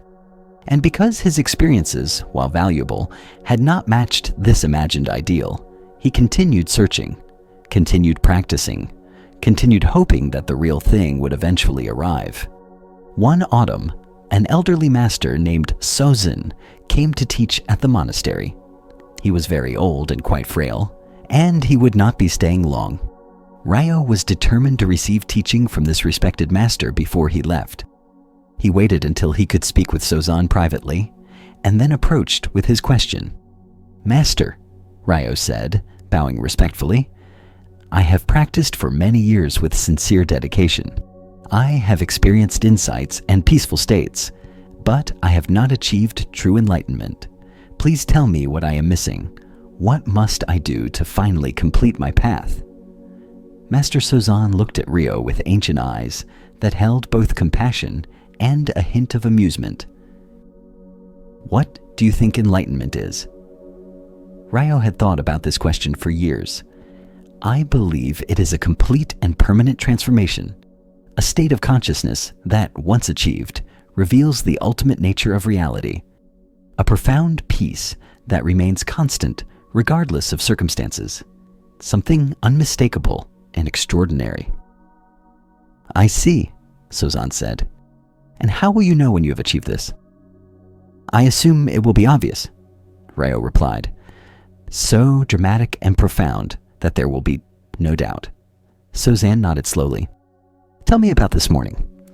What happened when you woke up? Ryo was confused by the question, but answered honestly. I woke when the bell rang. I got dressed. I went to morning meditation, then breakfast. Then I came to speak with you. Nothing special. Nothing special. Sozan repeated softly. And during morning meditation, what was your experience? My mind was fairly settled. Some thoughts arose, but I did not get caught in them. I was aware of breathing, of sitting, of being present. It was pleasant, enough, but ordinary. Nothing special. Nothing special, Sozan said again. And right now, in this moment as we speak, what is your experience? Ryo paid attention to his present experience. I am sitting here. I am aware of your presence. I can hear your voice. I know I am listening. I feel my body on the cushion, my breath moving. It is all quite clear and present, but again, nothing special. Just ordinary awareness. Just ordinary awareness, Sozan echoed. Then he leaned forward slightly, his eyes holding Ryo's with penetrating kindness. My dear friend, what if I told you that this nothing special you keep describing is exactly what you have been seeking? What if ordinary awareness, fully recognized and thoroughly embodied, is enlightenment itself? Ryo felt something stir in his chest. But surely enlightenment must be more than this, more dramatic, more obviously transformative. Why must it be? Sozan asked gently. Who told you that awakening is dramatic? You have been practicing for 20 years. You have developed the capacity to be present. Your mind settles naturally. Thoughts arise, but do not capture you. You are aware of awareness itself. You meet each moment with clarity, and you dismiss all of this as nothing special, because it does not match your fantasies about what awakening should look like. The master paused, letting his words settle. You are like someone who inherits a great treasure but does not recognize it because they were expecting a different kind of treasure. The treasure is already yours. You are already using it, but you keep searching for something else, something more impressive, and so you miss the extraordinary gift of ordinary presence that has been with you all along. Ryo sat in stunned silence. He looked at his experience with new eyes. The clarity that was present, the peace that was already here, the awareness that knew everything without effort, the natural functioning that required no special state. Was this really what he had been seeking? Had it been here all along while he searched for something more dramatic? But Master, Ryo said, his voice shaking slightly. If this is enlightenment, why does it feel so ordinary? Why is there no dramatic transformation? Sozan smiled. Because enlightenment is not becoming someone different. It is recognizing what you already are. It is not achieving a special state. It is seeing that the natural state is already complete. The drama you expect is the ego's fantasy about spiritual achievement. The reality is much simpler and much more profound. It is just this: awareness being aware, Presence being present, nothing added, nothing missing, nothing special. He reached out and placed his weathered hand on Rio's arm. You have been practicing so hard to become enlightened, but you cannot become what you already are. You can only recognize it. Stop seeking something more impressive than this moment, exactly as it is. Stop waiting for a dramatic transformation. Simply be what you already are. Ordinary awareness, clear presence, nothing special. This is enough. This has always been enough. In that moment, something released in Rio, not dramatically, not with bright lights or visions, simply a quiet letting go of the need for experience to be different. A recognition that what he had been seeking was what he had been experiencing all along. The ordinary awareness that had been present in every moment of his 20 years of practice was not a stepping stone to something better.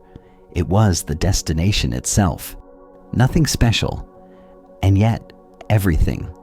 The awareness that knew his breath, the presence that experienced this moment, the consciousness that had been constant through all his seeking. This was Buddha nature. This was awakening, not hidden somewhere else, but here all along.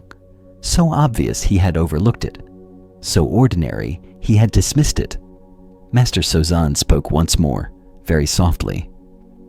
When you wake tomorrow morning, you will still be you. Nothing will feel dramatically different. You will still have the same body, the same personality, the same life to live. But perhaps you will recognize that the awareness waking up is already enlightened, has always been enlightened, and that recognition, that simple seeing, changes everything while changing nothing. Nothing special. And yet, the most precious thing in the universe. Rio continued his practice at the monastery, but something fundamental had shifted. He stopped seeking dramatic experiences. He stopped waiting for transformation. He simply lived with full presence for whatever appeared. Ordinary moments, ordinary tasks, ordinary awareness. And in that ordinariness, he found the peace he had been seeking through extraordinary means.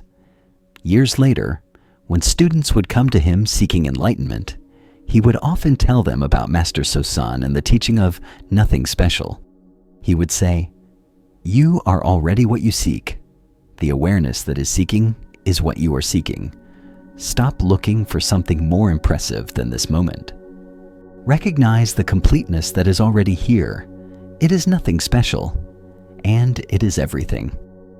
This story brings us full circle. Rio had spent 20 years seeking something he already possessed. He had developed genuine practice, real clarity, authentic presence, but he could not recognize it as enlightenment because it did not match his fantasies about what enlightenment should be. He dismissed his actual experience as nothing special, while seeking something more dramatic. Master Sozan's teaching was simple but revolutionary. What if nothing special is exactly the point? What if the ordinary awareness that is present in every moment is not a stepping stone to something better, but the very thing we are seeking? What if we have been so busy searching for an impressive destination that we have overlooked the fact that we are already home? This is the deepest teaching about completeness. We are not incomplete beings on a journey to become whole. We are whole beings who have forgotten our nature. The journey is not about becoming something we are not. It is about recognizing what we have always been. And that recognition might feel like nothing special precisely because it has been here all along. So ordinary, we overlooked it. So simple, we thought it must be something else. Notice the awareness that is present right now. It knows these words. It experiences whatever you are feeling. It has been here your entire life. Constant, reliable, never absent. This awareness is nothing special. It does not require impressive experiences or perfect conditions. It is simply here, being aware, in every moment. And this ordinary awareness, when truly recognized, is revealed to be extraordinary. Not because it becomes something different, but because we finally see what it has always been: complete, whole, already free. Rio discovered that the peace he sought was not in some future moment after achieving something impressive. It was in this present moment of ordinary awareness. The clarity he had developed through practice was not preparation for enlightenment. It was enlightenment expressing itself naturally. The nothing special he had been experiencing was the very thing he had been seeking through special experiences. This teaching offers ultimate relief. It means we can stop seeking. Not because we have failed or given up, but because we recognize there is nowhere to go and nothing to achieve. The awareness that is reading these words right now is already complete, already awake, already home. It does not need to become something different. It simply needs to recognize itself, and that recognition can happen in any moment, not through dramatic effort, but through simple seeing. Let yourself rest completely now. Feel how awareness is already at peace, not because you have achieved something, but because peace is its nature. Notice how this moment, exactly as it is already complete, not perfect by some ideal standard, but whole in itself, lacking nothing essential, nothing special, nothing extraordinary, just this, just now, just awareness being aware. And it is enough. It has always been enough. It will always be enough. The ancient teachers spent lifetimes pointing to this simple truth. Some pointed with complex philosophy. Some pointed with paradoxical questions. Some pointed with stories. Some pointed with silence. All of them trying to direct attention to something so obvious it is easily missed. The awareness that is already here, already functioning, already complete. Nothing special. Everything. You are already what you seek. The peace you hunger for is the peace of awareness itself, available in any moment when you stop struggling and simply rest in presence. The completeness you search for is the completeness of this moment, exactly as it is, when you stop demanding it be different. The freedom you hope to achieve is the freedom of recognizing you were never bound, except by the belief that you were incomplete. Nothing special, just this breath, this sensation, this moment of being alive and aware, and yet somehow, mysteriously, recognizing this ordinariness is the most profound realization possible, not because it makes you into someone impressive, but because it frees you from the need to be impressive, not because it gives you special powers, but because it reveals you already have everything you need, not because it changes reality, but because it allows you to finally be at peace with reality exactly as it is. This is the teaching we have been circling throughout this entire journey. You are already complete, not someday when you achieve something, not after years of practice, not when circumstances finally align perfectly. Right now, exactly as you are, with all your imperfections and struggles, with all your ordinariness, you are already whole, already home, already free. The only thing missing is the recognition of this truth, and that recognition does not require years of effort. It can happen in any moment. It is happening now as you hear these words, as you feel your breath, as you rest in simple awareness. Nothing special, nothing dramatic, just a quiet recognition that you are already what you have been seeking. Master Sozan told Ryo that recognizing this changes everything while changing nothing. This is perfectly true. When you recognize your completeness, your life circumstances do not necessarily change. You still have the same body, the same personality, the same challenges to face, but your relationship to all of it changes fundamentally. You stop living in resistance to reality. You stop believing you need to be someone different before you can finally be at peace. You discover that peace was available all along, hidden only by the seeking itself. Feel this now, not as an idea, but as actual experience. The awareness that is present in this moment, is it lacking anything? Does it need to improve before it can be complete? Is it waiting to become enlightened? Or is it already the enlightenment you have been seeking, so ordinary you overlooked it? Nothing special. These words are not diminishing the profound nature of awakening. They are pointing to its simplicity, its accessibility, its constant availability. Awakening is not locked away behind years of practice or reserved for special people. It is here now, in the ordinary awareness that experiences this moment, in the simple presence that knows you are alive, in the basic consciousness that has been with you always. Yes are already home, already complete, already free, nothing special, and yet the most precious recognition possible. Rest here. Let the seeking finally come to an end. Not because you have failed, but because you have recognized there was never anywhere to go. You are already standing in the place you were trying to reach. The ancient masters teach that there is one more aspect of completeness that must be understood. It is the recognition that while we are already complete as individuals, we are also inseparable from everything else. Our completeness is not isolated or separate. It is interconnected with all of existence. This might seem paradoxical. How can we be complete in ourselves while also being inseparable from everything else? But this is the profound truth that Zen points toward. We are like waves on the ocean. Each wave has its own form, its own momentary existence, and yet no wave is separate from the ocean. Each wave is the ocean expressing itself in a particular form. In the same way, we each have our individual experience, our particular form and personality, and yet we are not separate from the great ocean of being that expresses itself through all things. Our completeness includes this connection.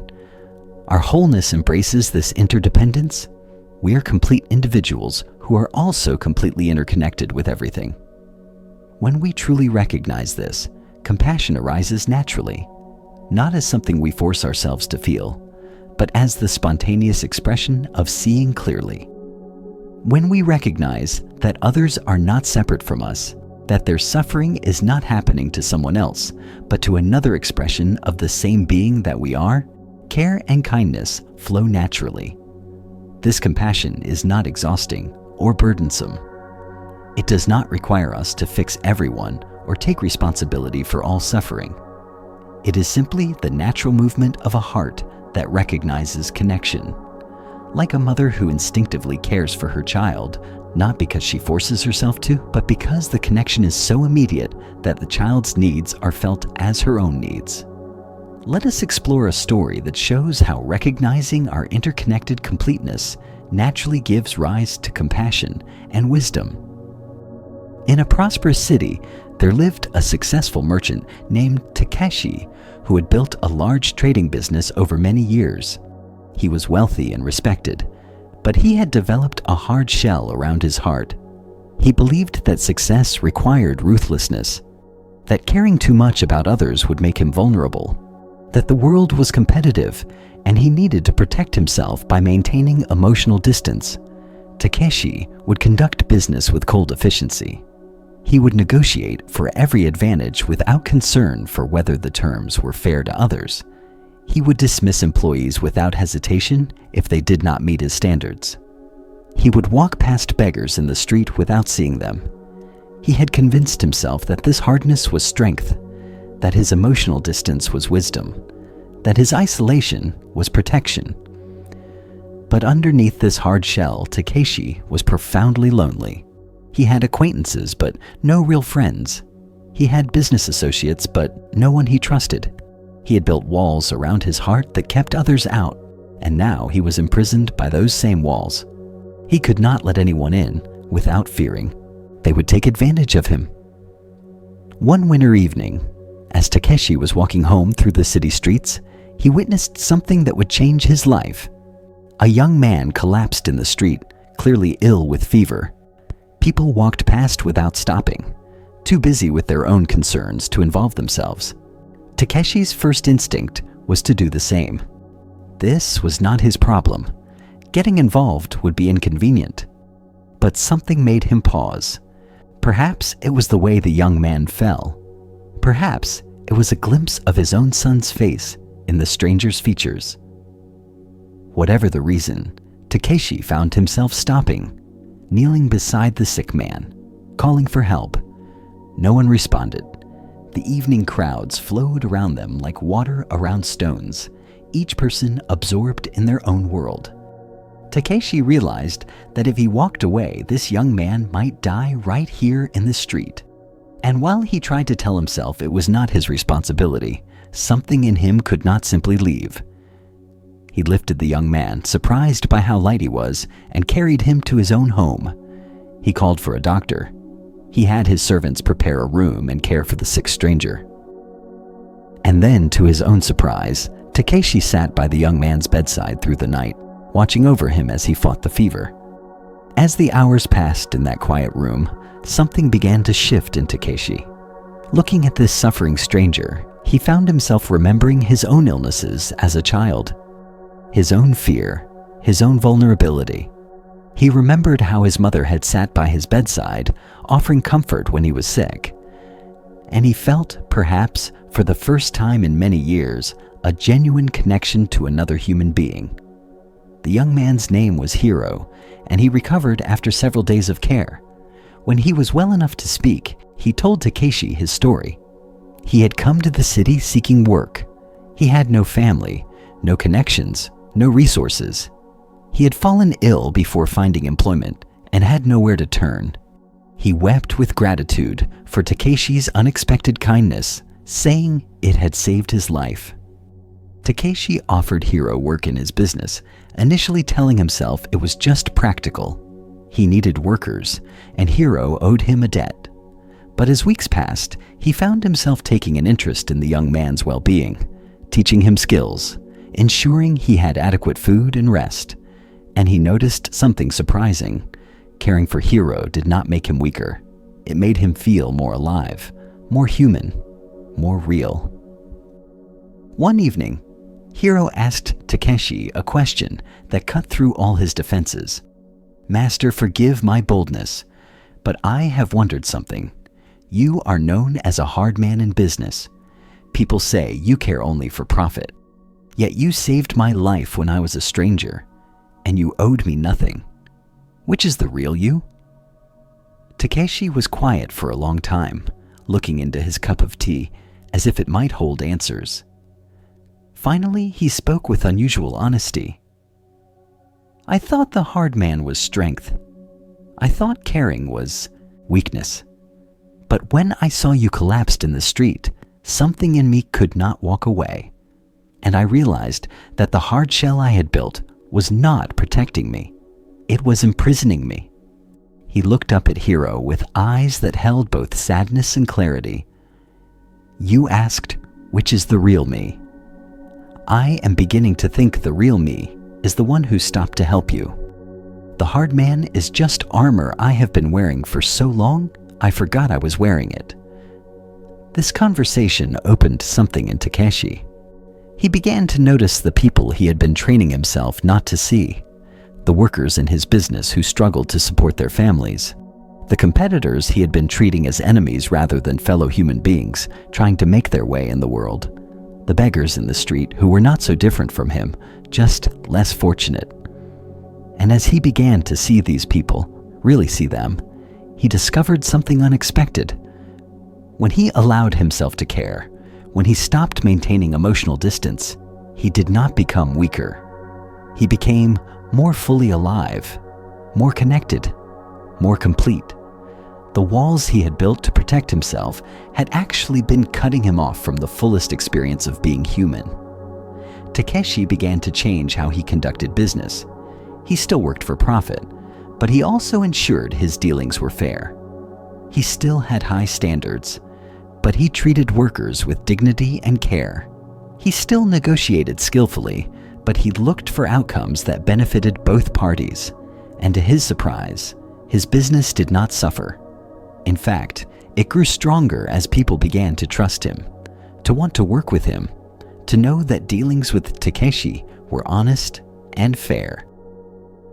One day, several years after rescuing Hiro, Takeshi was walking through the city and passed a beggar on the street.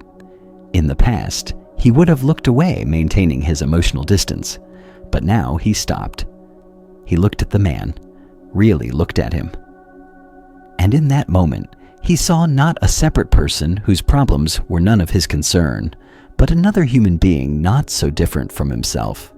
Someone who had dreams and fears, who had loved and lost, who was trying to survive in a difficult world.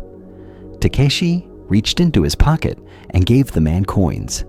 But more importantly, he gave him attention. He asked his name.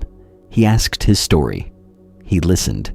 And the beggar, whose name was Shin, looked up at Takeshi with surprise and gratitude, not just for the money, but for being seen, for being treated as a human being rather than invisible.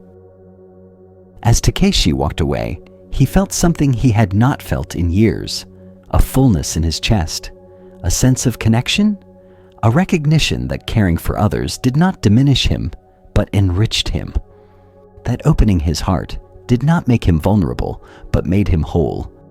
That his completeness was not found in isolation, but in recognizing his connection to all beings.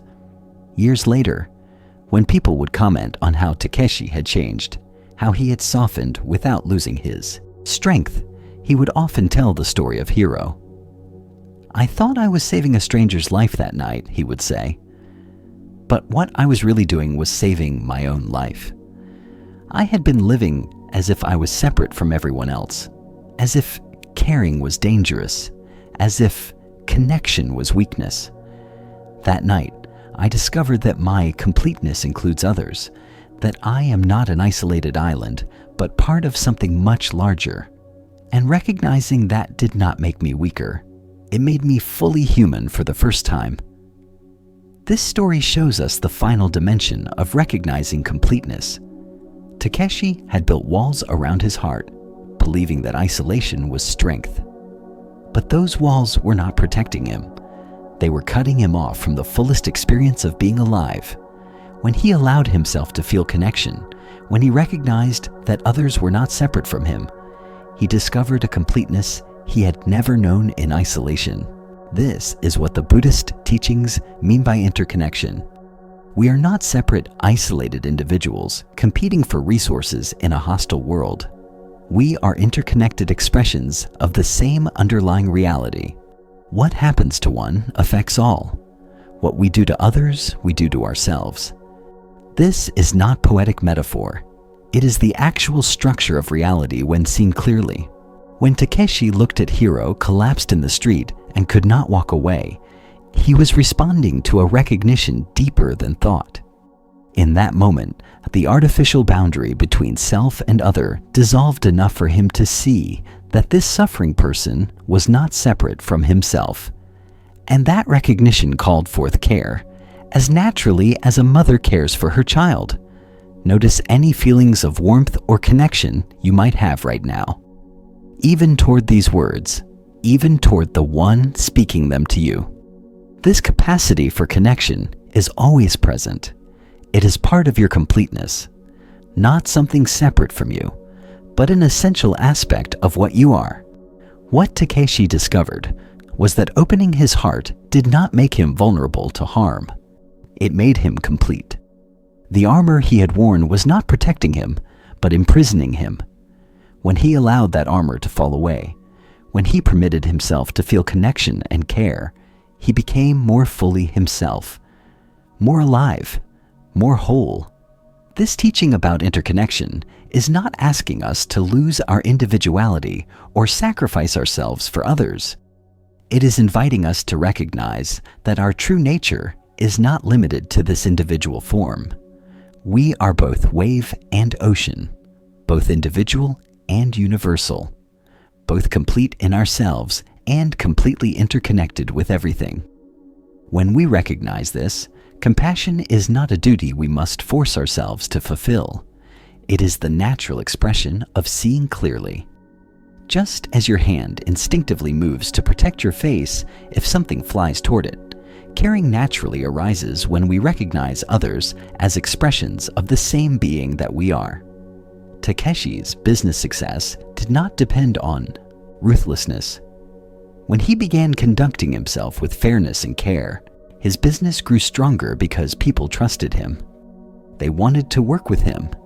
They knew his word was good. He discovered that what he thought was practical wisdom, his hardness and isolation, was actually counterproductive. True strength came from connection, from care, from recognizing that everyone's well-being was connected to his own. The beggar Shin, treated as invisible by most people, received from Takeshi something more valuable than money. He received recognition. He received the gift of being seen as a human being with dignity and worth. And Takeshi received something equally valuable in return: the experience of being fully human, of allowing his heart to open, of feeling connected to life rather than defended against it. This is what completeness looks like when fully expressed. Not isolated perfection, but connected wholeness. Not self-sufficient independence, but interdependent being. We are complete in ourselves, and we are complete only in relationship to everything else. Both truths are true simultaneously, and recognizing both is what allows us to live fully, love completely, and find the peace that includes all beings. Let yourself feel whatever connection might be present right now to these words, to the intention behind them, to the shared human experience of seeking peace and understanding. This connection is not weakness. It is your true nature expressing itself, your completeness recognizing itself in another form. When Takeshi stopped seeing others as separate from himself, his whole world transformed. Not because external circumstances changed dramatically, but because he was finally experiencing reality directly, rather than through the filter of artificial separation. He was living from completeness rather than from lack, from connection rather than from isolation. And in that shift, he found a richness and meaning his isolated success had never provided. The teaching is simple but profound. You are already complete, and your completeness includes everyone and everything. You are not separate. You are not alone. You are an integral part of the vast interconnected web of being that expresses itself through all forms. And recognizing this connection, allowing your heart to open to it, is not a burden, but a liberation. Not a responsibility you must carry, but a truth that sets you free. Rest in this understanding. You are complete. You are connected. You are held by something infinitely larger than your individual self. And in that recognition, there is peace. There is love. There is the end of the isolation that causes so much suffering. You are already home, already whole, already part of everything. As we come toward the end of our journey together tonight, let us gather these teachings into a simple understanding that you can carry with you. Everything we have explored has been pointing to one truth. You are already complete, right now, exactly as you are. This completeness is not something you achieve. It is something you recognize. Like the sun that shines behind clouds, it has been here all along, waiting for the obscurations to clear so you can see it. The practice is not about becoming complete. It is about removing the beliefs and habits that prevent you from recognizing the completeness that is already your nature. Each time you pause and notice awareness itself, each time you bring full presence to this moment, each time you meet yourself and others with compassion, each time you recognize that this ordinary moment is already enough, you are clearing the clouds. You are seeing more clearly. You are coming home to what has always been here. Hideo standing in the snowy street, discovering that this moment is already okay. Sakura learning to work with her limitations rather than fighting them. Tomoko training her attention to be present with ordinary tasks. Master Daiki recognizing that awareness itself is already awake. Ichiro bringing complete attention to simple noodles. Aya finding gratitude in the midst of hardship. Reo discovering that nothing special is everything. Takeshi opening his heart and finding wholeness and connection. All of these stories have been showing different facets of the same diamond. The recognition that you are already complete, that peace is not somewhere else, that home is here, that freedom is now. You do not need to remember every teaching. You do not need to understand everything perfectly. Simply let this one recognition settle into you. You are already complete, already whole, already home. Everything else flows from this recognition. When you forget, as you will, simply return. Return to presence. Return to breath. Return to the simple awareness that knows you are alive. It is always here, always available, always ready to receive you. Like a patient mother waiting for her child to come home, the seeking can end.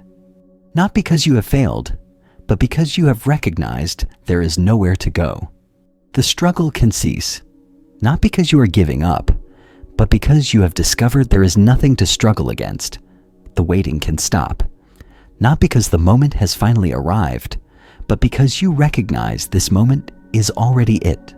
You are already complete. Hear these words, not with your thinking mind, but with your entire being. Let them sink in like rain into thirsty earth. You are already complete. Nothing missing, nothing broken, nothing that needs to be fixed before you can finally rest. All the ancient teachings, all the practices, all the wisdom accumulated over thousands of years, all of it points here, to this simple recognition. You are already what you seek. The peace you hunger for is the peace of awareness itself, available now.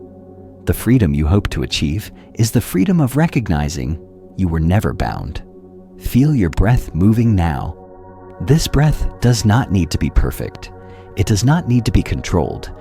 It is already complete exactly as it is. And so are you. Already breathing, already living, already aware, already home. The stories we shared tonight were not just entertainment. They were mirrors reflecting your own completeness back to you. Each character discovered in their own way what you are discovering now. That completeness is not achieved through effort. It is recognized through seeing, through presence, through the gentle releasing of the beliefs that hide it from view. You have been carrying completeness with you your entire life.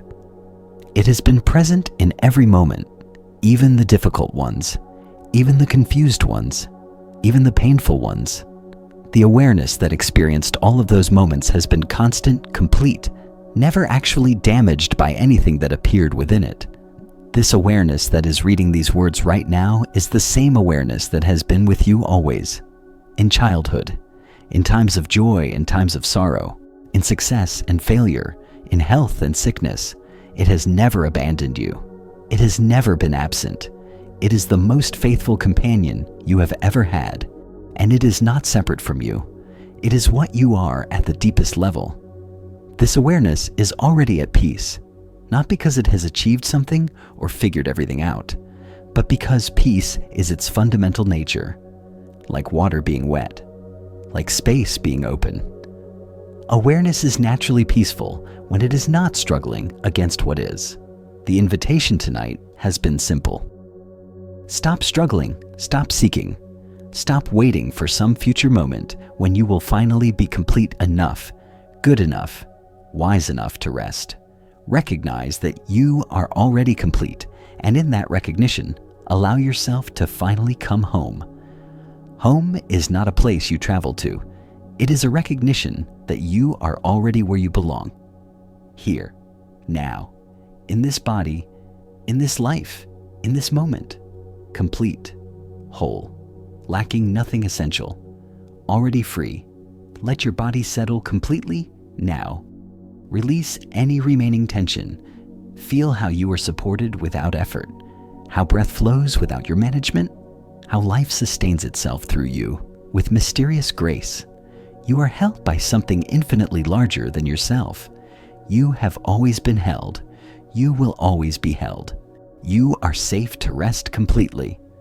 The teachings we explored tonight will continue to work in you, not through your effort to remember or understand them, but through their own natural unfolding. Seeds have been planted. They will grow in their own time, in their own way. Trust this process. Trust your own unfolding. Trust that completeness is revealing itself through your life, whether you see it clearly yet or not. You do not need to become someone different. You do not need to fix what you perceive as broken. You do not need to wait for perfect conditions. You simply need to recognize what is already here, already true, already complete. And that recognition can dawn in any moment. It is dawning now as you hear these words, as you feel your breath, as you rest in simple awareness. This is it. This is the peace you have been seeking. This ordinary, simple, completely complete moment. Nothing special. Everything. Thank you for this journey we have shared. Thank you for your openness to these teachings. Thank you for your willingness to consider that you might already be complete, even if that completeness is not yet fully recognized. Thank you for being exactly who you are. You are enough. You have always been enough. You will always be enough. Not because you achieved something or figured everything out, but because your fundamental nature is already complete, already whole, already home. May you rest deeply tonight in the recognition of your inherent completeness. May you wake tomorrow with a gentle knowing that you are already what you have been seeking. May you meet each moment with the kindness that comes from recognizing you have nothing to prove and nowhere to go.